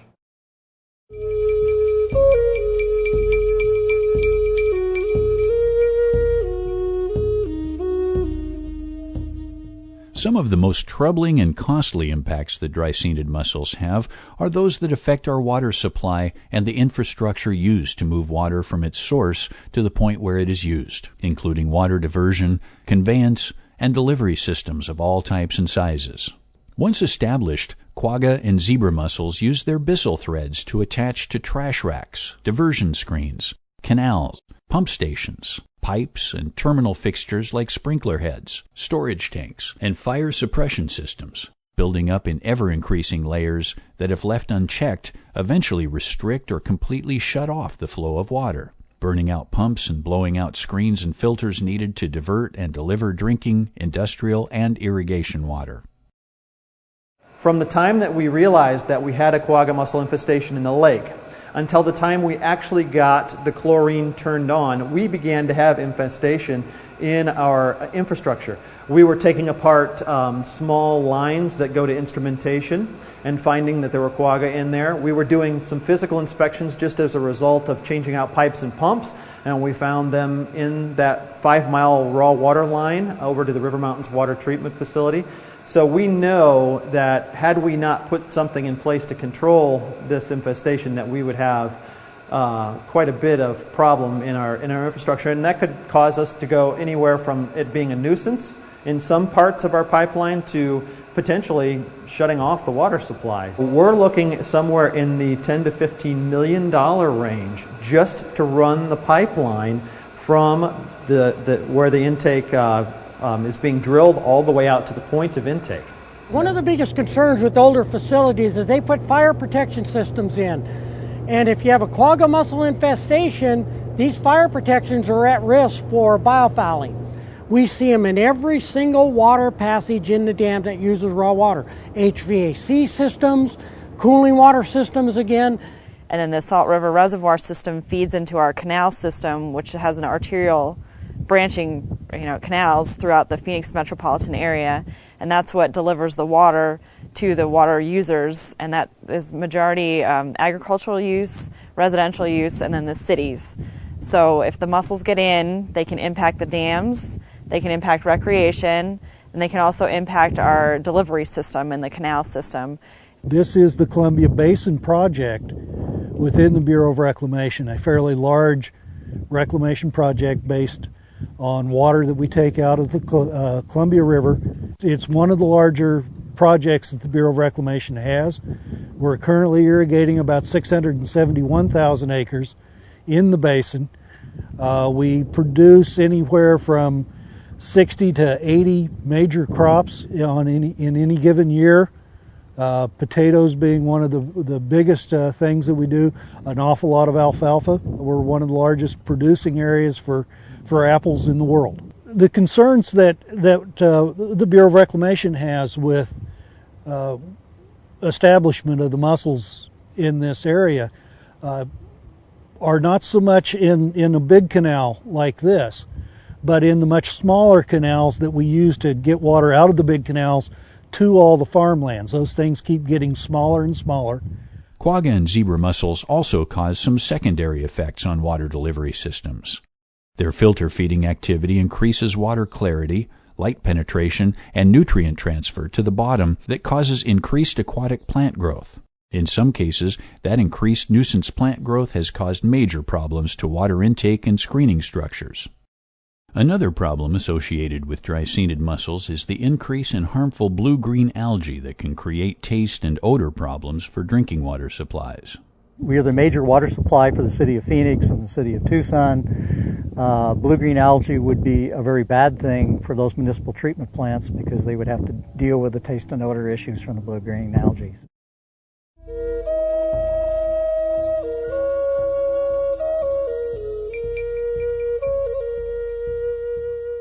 We've already seen the dramatic impacts that quagga and zebra mussels can have on the food web in aquatic ecosystems, completely re-engineering plant and animal communities and nutrient levels. Those changes can result in major impacts to commercially and recreationally important fish species and diminish overall fish abundance, size, growth rates, fishing opportunity, and catch rates. Well, as the quagga mussels establish themselves offshore, in these high densities offshore, the round gobies moved offshore, and they've moved out now to 450, 500 feet, have large populations. They just followed their food out, okay? And they're, like I said, the latest estimate is somewhere between 10 to 20% of the fish biomass in Lake Michigan now is round gobies, just phenomenal. So not only do you have more dry-scenids in all fish, the one fish you got is one that people don't really even like that much. Because it's expanding, it has definitely competed with the yellow perch, and the yellow perch is one of the primed fish around here. We have documented a decrease in the abundance of some fish species. We have documented a decrease in body condition of some of our sport fisheries. And so zebra mussels are not a good thing for fishermen. Hatchery systems are also susceptible to dry-scented mussels. When hatcheries become infested, fish production is either terminated or severely curtailed, resulting in a major reduction in the number and distribution of game fish available regionally. Well, we'd fully renovated this facility for trout production at a cost of about over $10 million. Shortly after mussels were discovered in Lake Mead in early 2007, we found them here at the hatchery. And at that point, we realized that the water supply that we had was infested with mussel villagers as well as other life stages. And we also had a full load of trout here at the hatchery, a full production.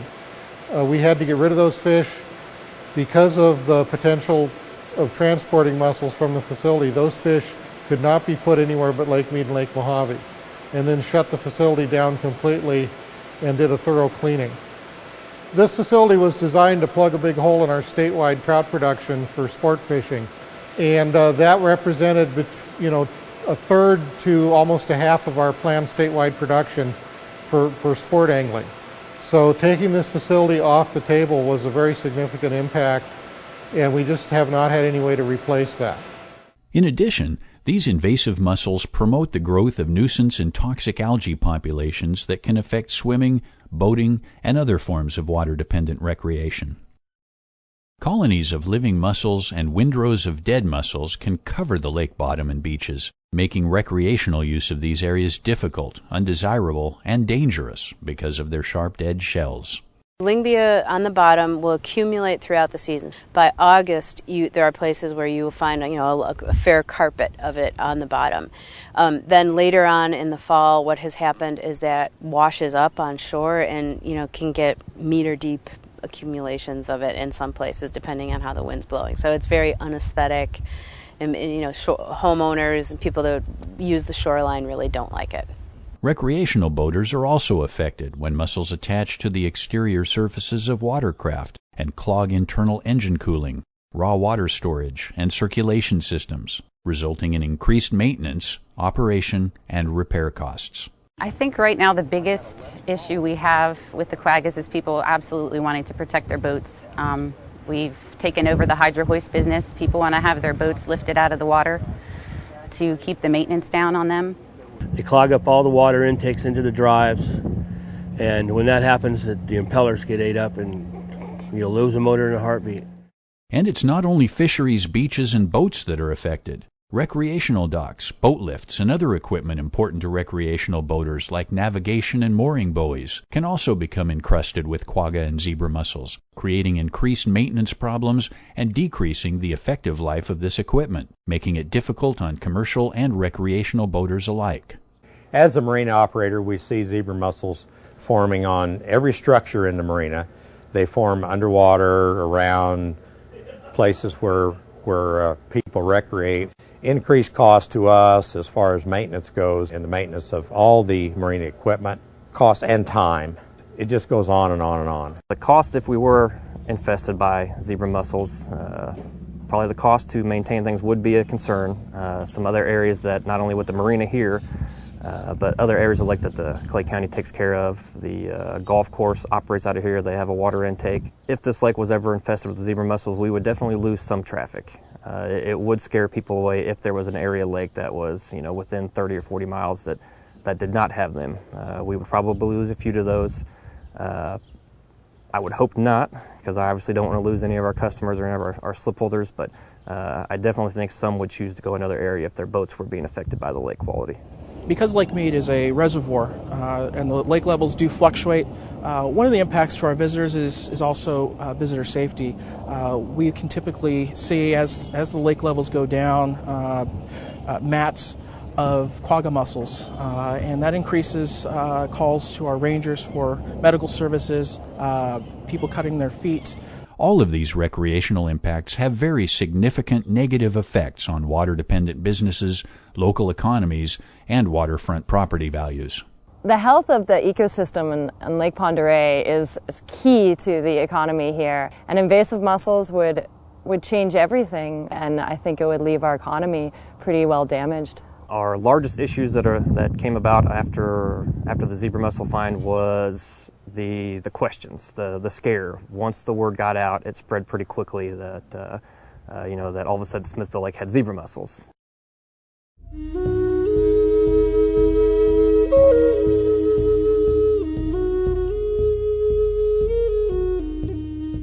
All power production facilities rely on water. Hydropower generating facilities use water to rotate turbines. Coal-fired and nuclear power plants require water to cool power generating equipment and for a variety of other critical functions, including fire suppression. Most power generation facilities in North America use water taken directly from lakes, reservoirs, or rivers. When those water sources become infested with Dreissenid mussels, those operations are threatened. Maintaining a reliable water supply to these facilities when mussels are present requires elaborate and expensive treatment systems and near constant maintenance. Where a coal-fired power plant has surface water only, a nuclear power plant has essential surface water that is important for the cooling of the safety-related systems. We currently treat circ water for 2 hours a day, and we treat surface water for 6 hours a day. And those chemical costs right now are about $100,000 a year.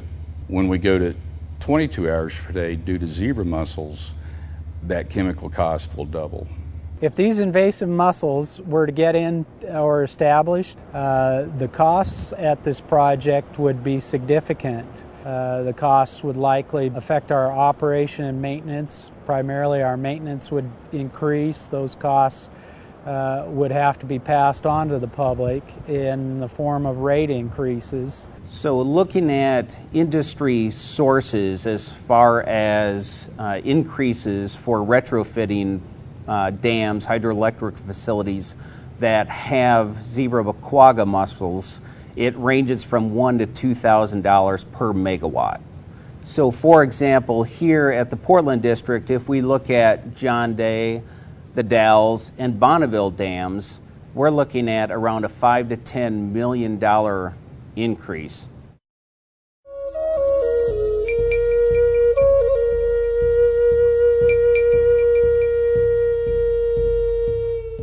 We now know about the effects that quagga and zebra mussels can have on the ecosystem and how those effects can ruin recreational, commercial, and subsistence fishing. But these invasive mussels can also adversely impact other fish and wildlife resources in a variety of less obvious ways. The link between the presence of dry-scented mussels and the increase in toxic algae blooms in the Great Lakes has been well documented. In the last decade, these toxic algae blooms have been responsible for killing tens of thousands of diving ducks annually. Because of the cladophora and the harmful algal blooms and the mussels, we have avian botulism going through the roof in many parts. Dead birds all over loons in northern parts of the lake, all attributed to the mussels. So it's really been a mess.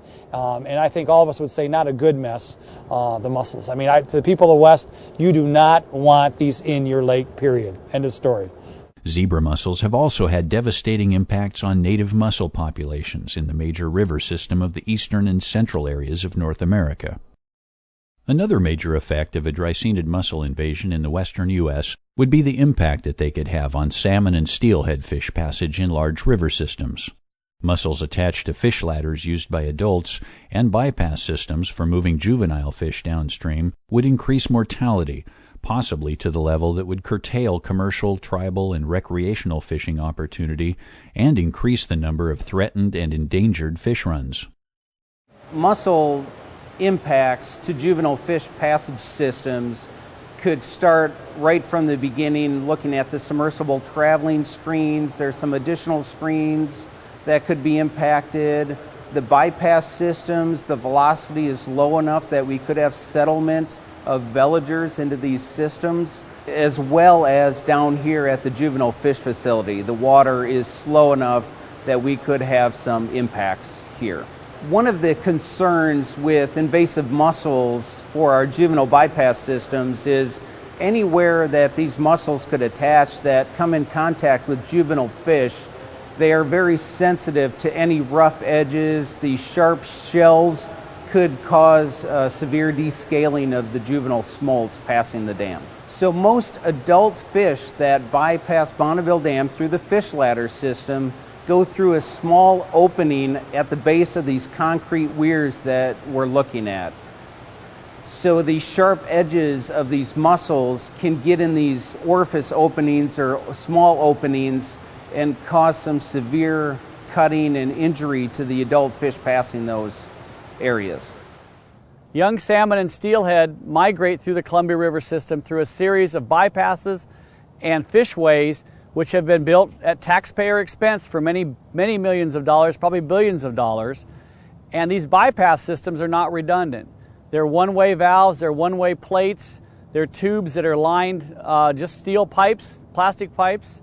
And if zebra mussels were to attach on the insides of these pipes and on these screens, the young salmon would either be smashed against the screens or cut up in the pipes, or even just injured enough that predators like birds and predaceous fishes could then find them easier prey.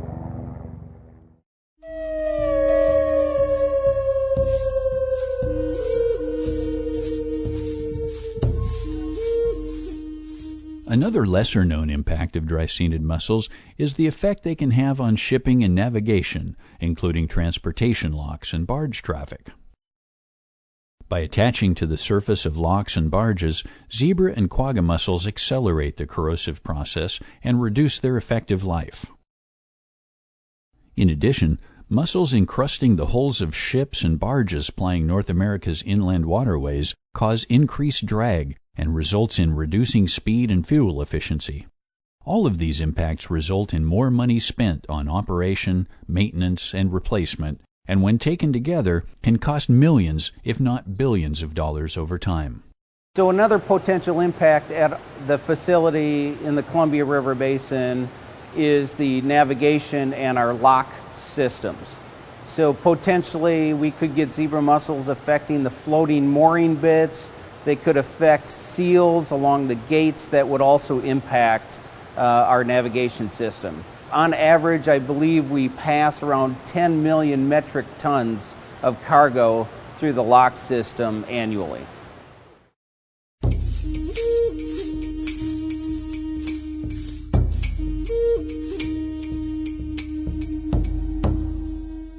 Our cultural heritage is rich and diverse. It values and celebrates the wealth of our abundant natural resources, ingenuity, heart, active living, independence, and the great outdoors. It is closely tied to land and water resources and their sustainable use. And for indigenous peoples of North America, water, wildlife, and fishing are synonymous with life itself. Quagga and zebra mussels have the power to severely alter much of our sacred heritage for the foreseeable future if we collectively fail to meet the challenge to prevent any further spread of these insidious invasives. In addition to impact from a natural perspective, there's an economic, cultural, and social impacts that salmon losses would mean to the tribes and the people of the Columbia River Basin. The tribes have been working very, very diligently over the last 30 to 40 years to bring salmon back. We're starting to see some benefits of that. We're making headway.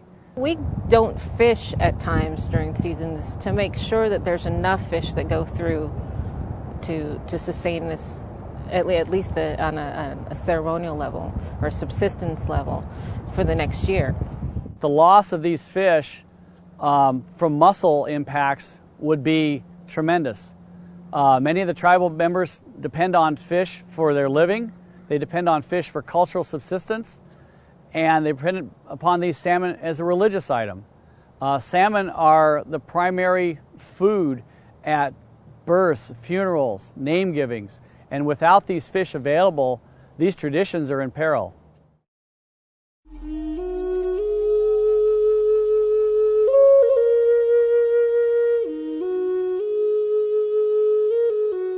The key to preventing quagga and zebra mussels from expanding their range and disastrous impacts throughout North America is aggressive action. There should be no doubt that the benefits from preventing their spread far outweigh the costs of implementing comprehensive prevention programs that include outreach education, watercraft interception, early detection, and rapid response planning elements. Make no mistake, this is a preventable disaster, provided we are willing to act decisively and work cooperatively. So the real problem with this problem is that there's very little we can do about it now. Once the zebra mussels and the quagga mussels have come into our system and have taken over in this sense, there's very little we can do about it. So the only thing we could have done is prevent them from coming in the first place. 9 out of the 10 lakes that we have infested in the state of Kansas could have been prevented. Someone brought zebra mussels to each one of those lakes. It was not through natural spread. And that's the interesting thing about zebra mussels. This spread is preventable. It's not inevitable that these will be in every lake across the country. It just depends on how much resources we're willing to dedicate to this issue. One of the critical issues that the general public can get involved with on prevention of zebra and quagga mussels is taking actions themselves. This means cleaning, draining, and drying your boats. Government agencies do not have enough money to do everything that is necessary to prevent quagga and zebra mussels from spreading in the West. Therefore, all citizens, especially those that use recreational watercraft, fishermen, boaters, these folks have got to be on board and doing everything they can to stop the spread.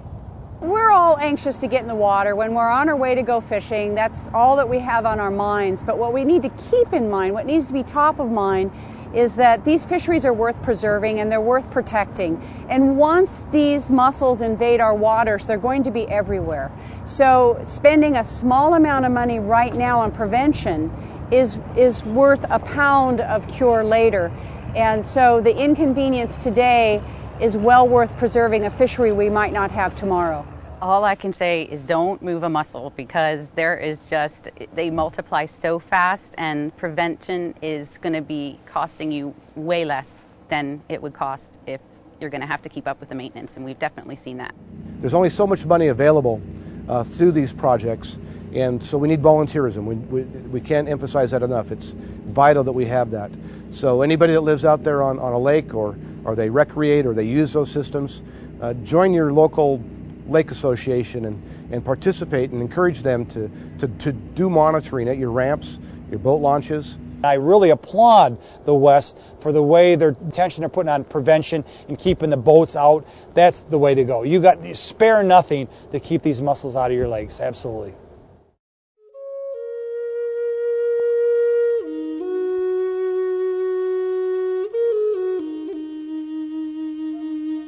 Every individual and water-dependent enterprise is affected when zebra and quagga mussels become established because we all depend on water.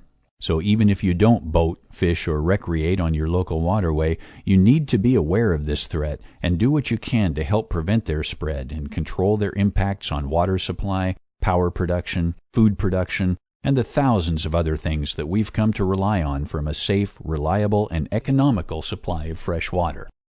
It's vitally important that the limited resources available to combat the mussel problem in North America be maximized. To accomplish that, all agencies and organizations involved in the battle must coordinate, communicate, and cooperate to the greatest extent possible. So the Fish and Wildlife Service largely plays a coordination role in zebra and quagga mussel management in the West, and that role is really important because we have limited resources and so many different avenues that require work for preventing zebra mussel invasion, early detection, developing rapid response capacity, and it's critical that states, other federal agencies, tribes, the private sector are all working together and all on the same page. If you're a boater, seaplane operator, or water-based equipment provider, you need to take direct personal responsibility to thoroughly clean, drain, and dry your watercraft and equipment between uses. If you're a water resource manager, you need to implement prevention programs to safeguard those resources and encourage and support your neighbors to do the same. And even if you're only a food, water, and power consumer, you need to encourage and support Dreissenid mussel prevention and control efforts through your elected representatives. Minimizing the impact of these invaders on our lives and pocketbooks will require a team effort.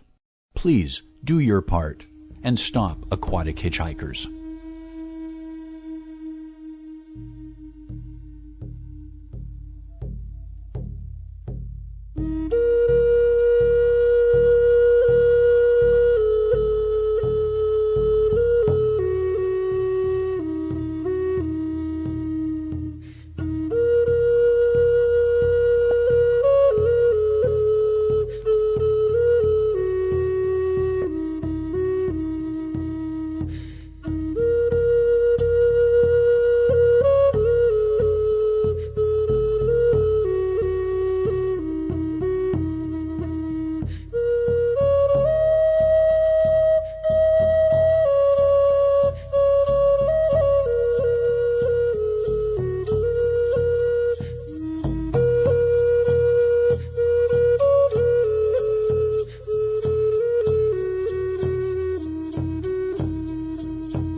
A plan of attack, like something that maybe the military would use?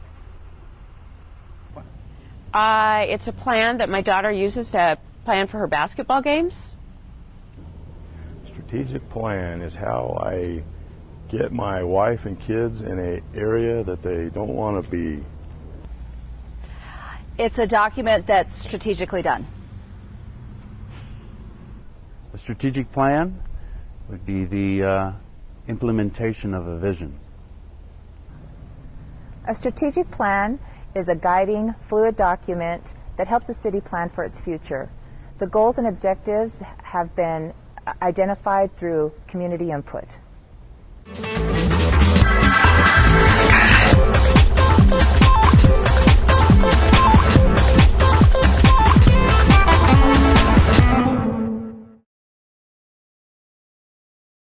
WPRO Saturday Morning News on News Talk 630 WPRO at 99.7 FM. WPRO News Time 622. A 12-year-old boy from Colorado, Matthew Moniz, and his dad Mike from Rhode Island are climbing the highest mountains in the U.S., 50 peaks in 50 days. And you're doing it for a good cause. Yep. My best friend Ian Hess has pulmonary arterial hypertension. And it's a disease in the heart and lungs. And I'm trying to raise money for that disease. It's like a kind of orphan disease. We were best friends for basically like our whole lives. We met each other when we were like yay big. Pulmonary hypertension is the high blood pressure in the lungs. It can cause heart failure. I think I was diagnosed with it at the age of 5.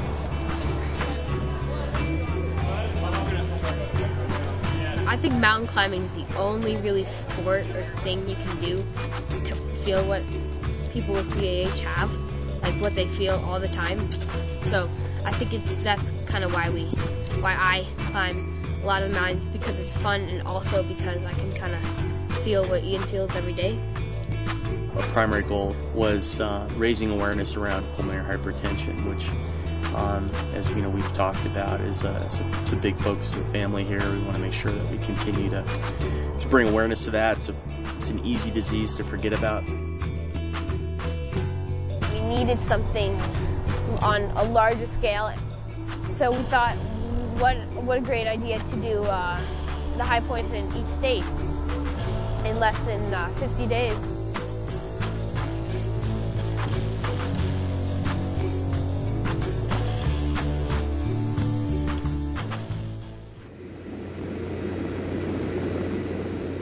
If you don't get up Denali, then the whole expedition is really moot. Or at least trying to achieve 50 states in 50 days. Here we go. We're starting out of base camp. Clearly, the opportunity for failure is pretty high, at about 50% average success rate on Denali. And weather and everything else, you're really rolling the dice on trying to bank the entire expedition's success on that.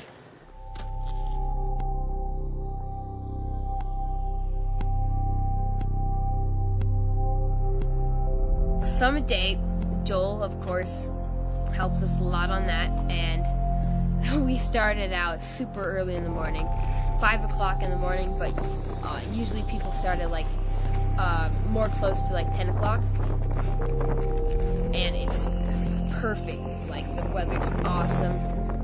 Up there, you get on the summit ridge, and you're like, by that time, if there's good weather, you're like, I'm gonna make it to the summit.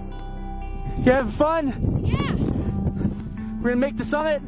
Huh? We're gonna make the summit? Of course. All right. Good going, buddy. There's complete drops. You're walking on this knife edge ridge, and it's like 30 minutes, but it feels like 5.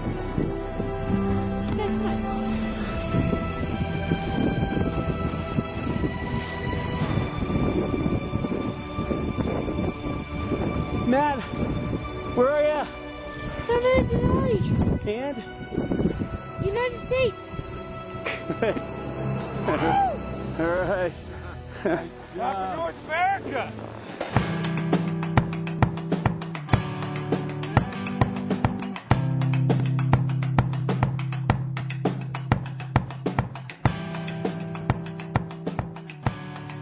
It's really interesting because I don't think people really view traveling around the U.S. as exciting as it really can be. Driving up on number 8 here, and hopefully we'll be able to get all the way up to the top of it in the van, stay nice and dry, but hope for the best. There are some absolutely astoundingly beautiful places in areas like Arkansas and Missouri, and we saw some fantastic sights and some impressive sunrises and beautiful rolling mountains across these promontories that were just really challenged your view of things. Meeting different people, seeing the different cultures, and realizing that your impressions of what things look like are really not always what they are.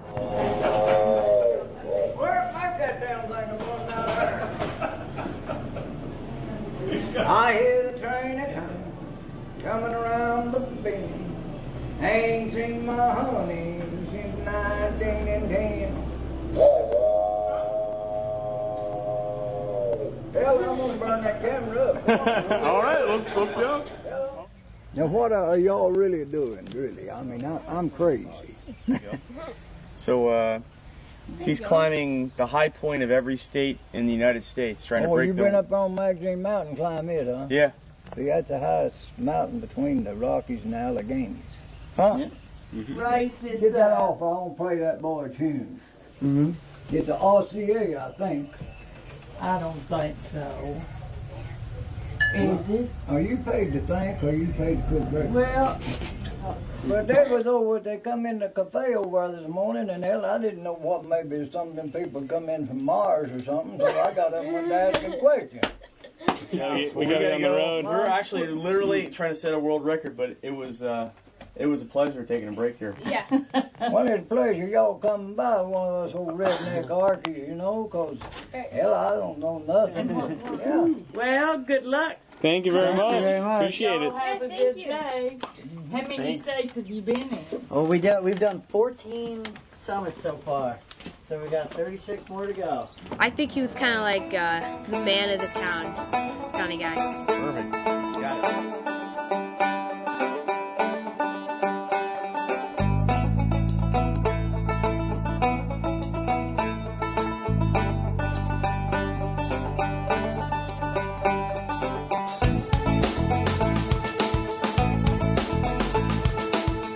We've done 3 of the day, and interestingly enough, I live like almost at this altitude. I think the Appalachian Express will be kind of cool too. We'll be zooming through the Appalachia and seeing a whole different type of mountain, and certainly a different culture. We need an official entrance announcement for the High Point Hunters. So when we come, people know the High Point Hunters are in town. So you're going to start out of camera over there. I'll start out of frame over here. High Point Hunters.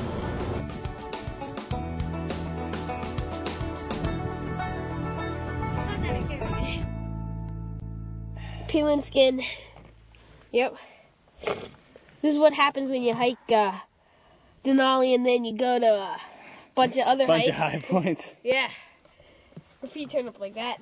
Our thing here, it's apparently called a hiker rash, and I'm not really sure what it's from, but those are Chigabites. Those are just 2 of many, and they're about probably 10% of the original size. Anyway, no, the ankle has been rolling like thunder throughout the last couple of climbs. I'm glad to have a little bit of time to rest it, about 30 hours or so. That should heal it up nicely. Perfectly. Yeah, sure. Fortunately, I only have Mount Rainier, Mount Hood, Gannett, Granite, and Kings and Boris Peaks left before I can rest my ankle. So I'm almost done. I guess we're hoping for a safe trip, good weather. The Northwest has been confounding us quite a bit with just bizarre weather patterns, which I think we experience in Alaska as well. So we're hoping for a break in the weather and some good stable snow to climb on and safe conditions. We're just waking up to go to the summit of Rainier and come back down. and we have to wake up early because all of the crevasses are frozen up right now. It's about 1 o'clock. Yeah. And we got like 600 feet, vertical feet below the summit, so like probably another half an hour walking. And we had to get turned back because there's a pretty brutal storm. So we went back down to Camp Muir. We were planning on packing up and heading straight down and trying to do Rainier in a one-day push. But the storm was so bad that we couldn't even get down. So we decided to wait it out one more day. And the next morning, we woke up and we looked outside our tent, and it was perfect weather, clear blue skies. We're on the summit of Rainier, hardest peak in the lower 48. We made the summit in like 3 hours, so a really, really good time. We were nice and happy and warm and everything. With Rainier, like, I think when we came down from the summit, I'm like, how the heck are we going to break the record now? Because we just lost like 3 days. I think the craziest stretch, the one that's got our attention the most, is the last few peaks, Wyoming, Gannett, and Granite in Montana, and then our Salt Lake City peak, which is, or rather, I'm sorry, Utah peak is Kings. Those are no kidding hard peaks. That's going to be our kind of final push.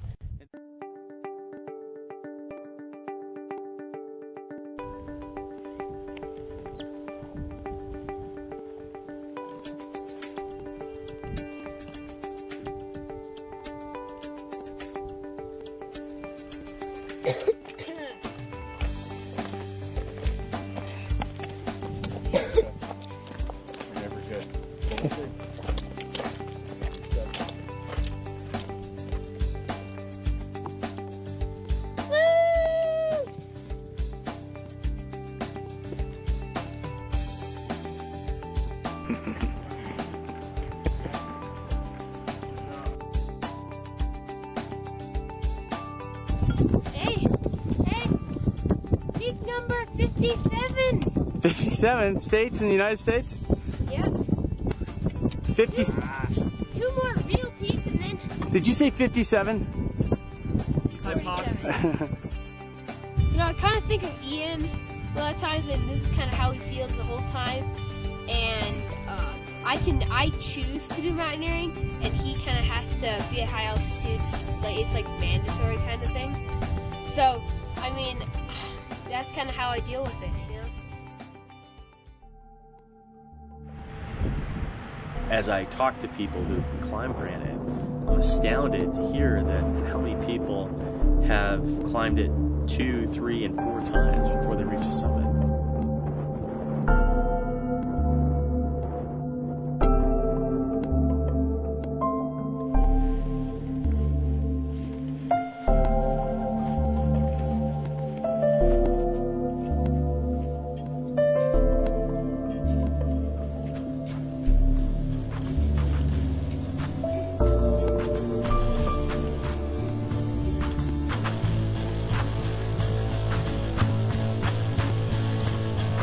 Just kind of started to hit the outskirts of rocks, and it started getting to high fourth class climbing.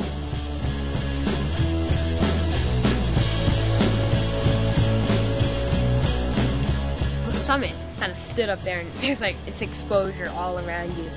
So I think that was probably one of the most interesting summits besides Denali.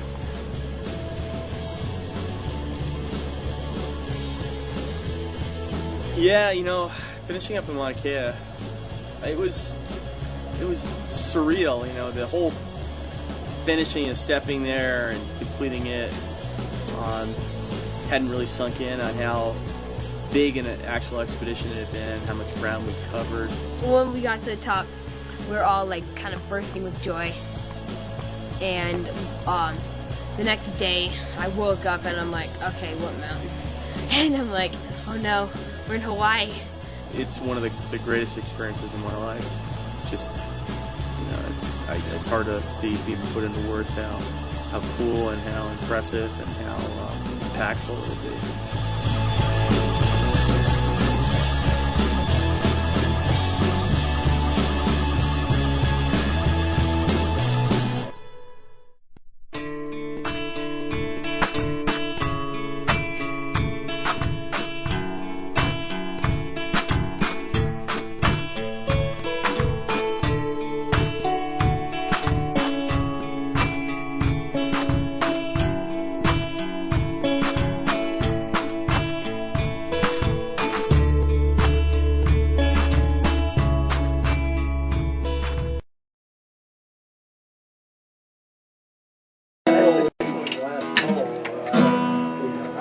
You know, when I was I in gotta college perform. and had to pay on I listened to Western music. It kept me awake. Maybe I didn't love you all those lonely, lonely times. And maybe I never told you I'm so happy that you're mine. Little things I should have said and done, I never took the time. You were always on my mind. You were always on my mind. Maybe I didn't hold you all those lonely, lonely times. And maybe I never told you, girl, I'm happy that you're mine. Little things I should have said and done, I never took the time. You were always on my mind. You were always on my mind.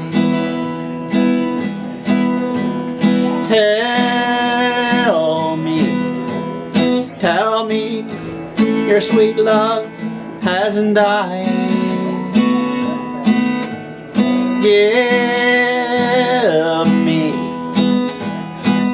Give me one more chance to keep you satisfied. I'll keep you satisfied.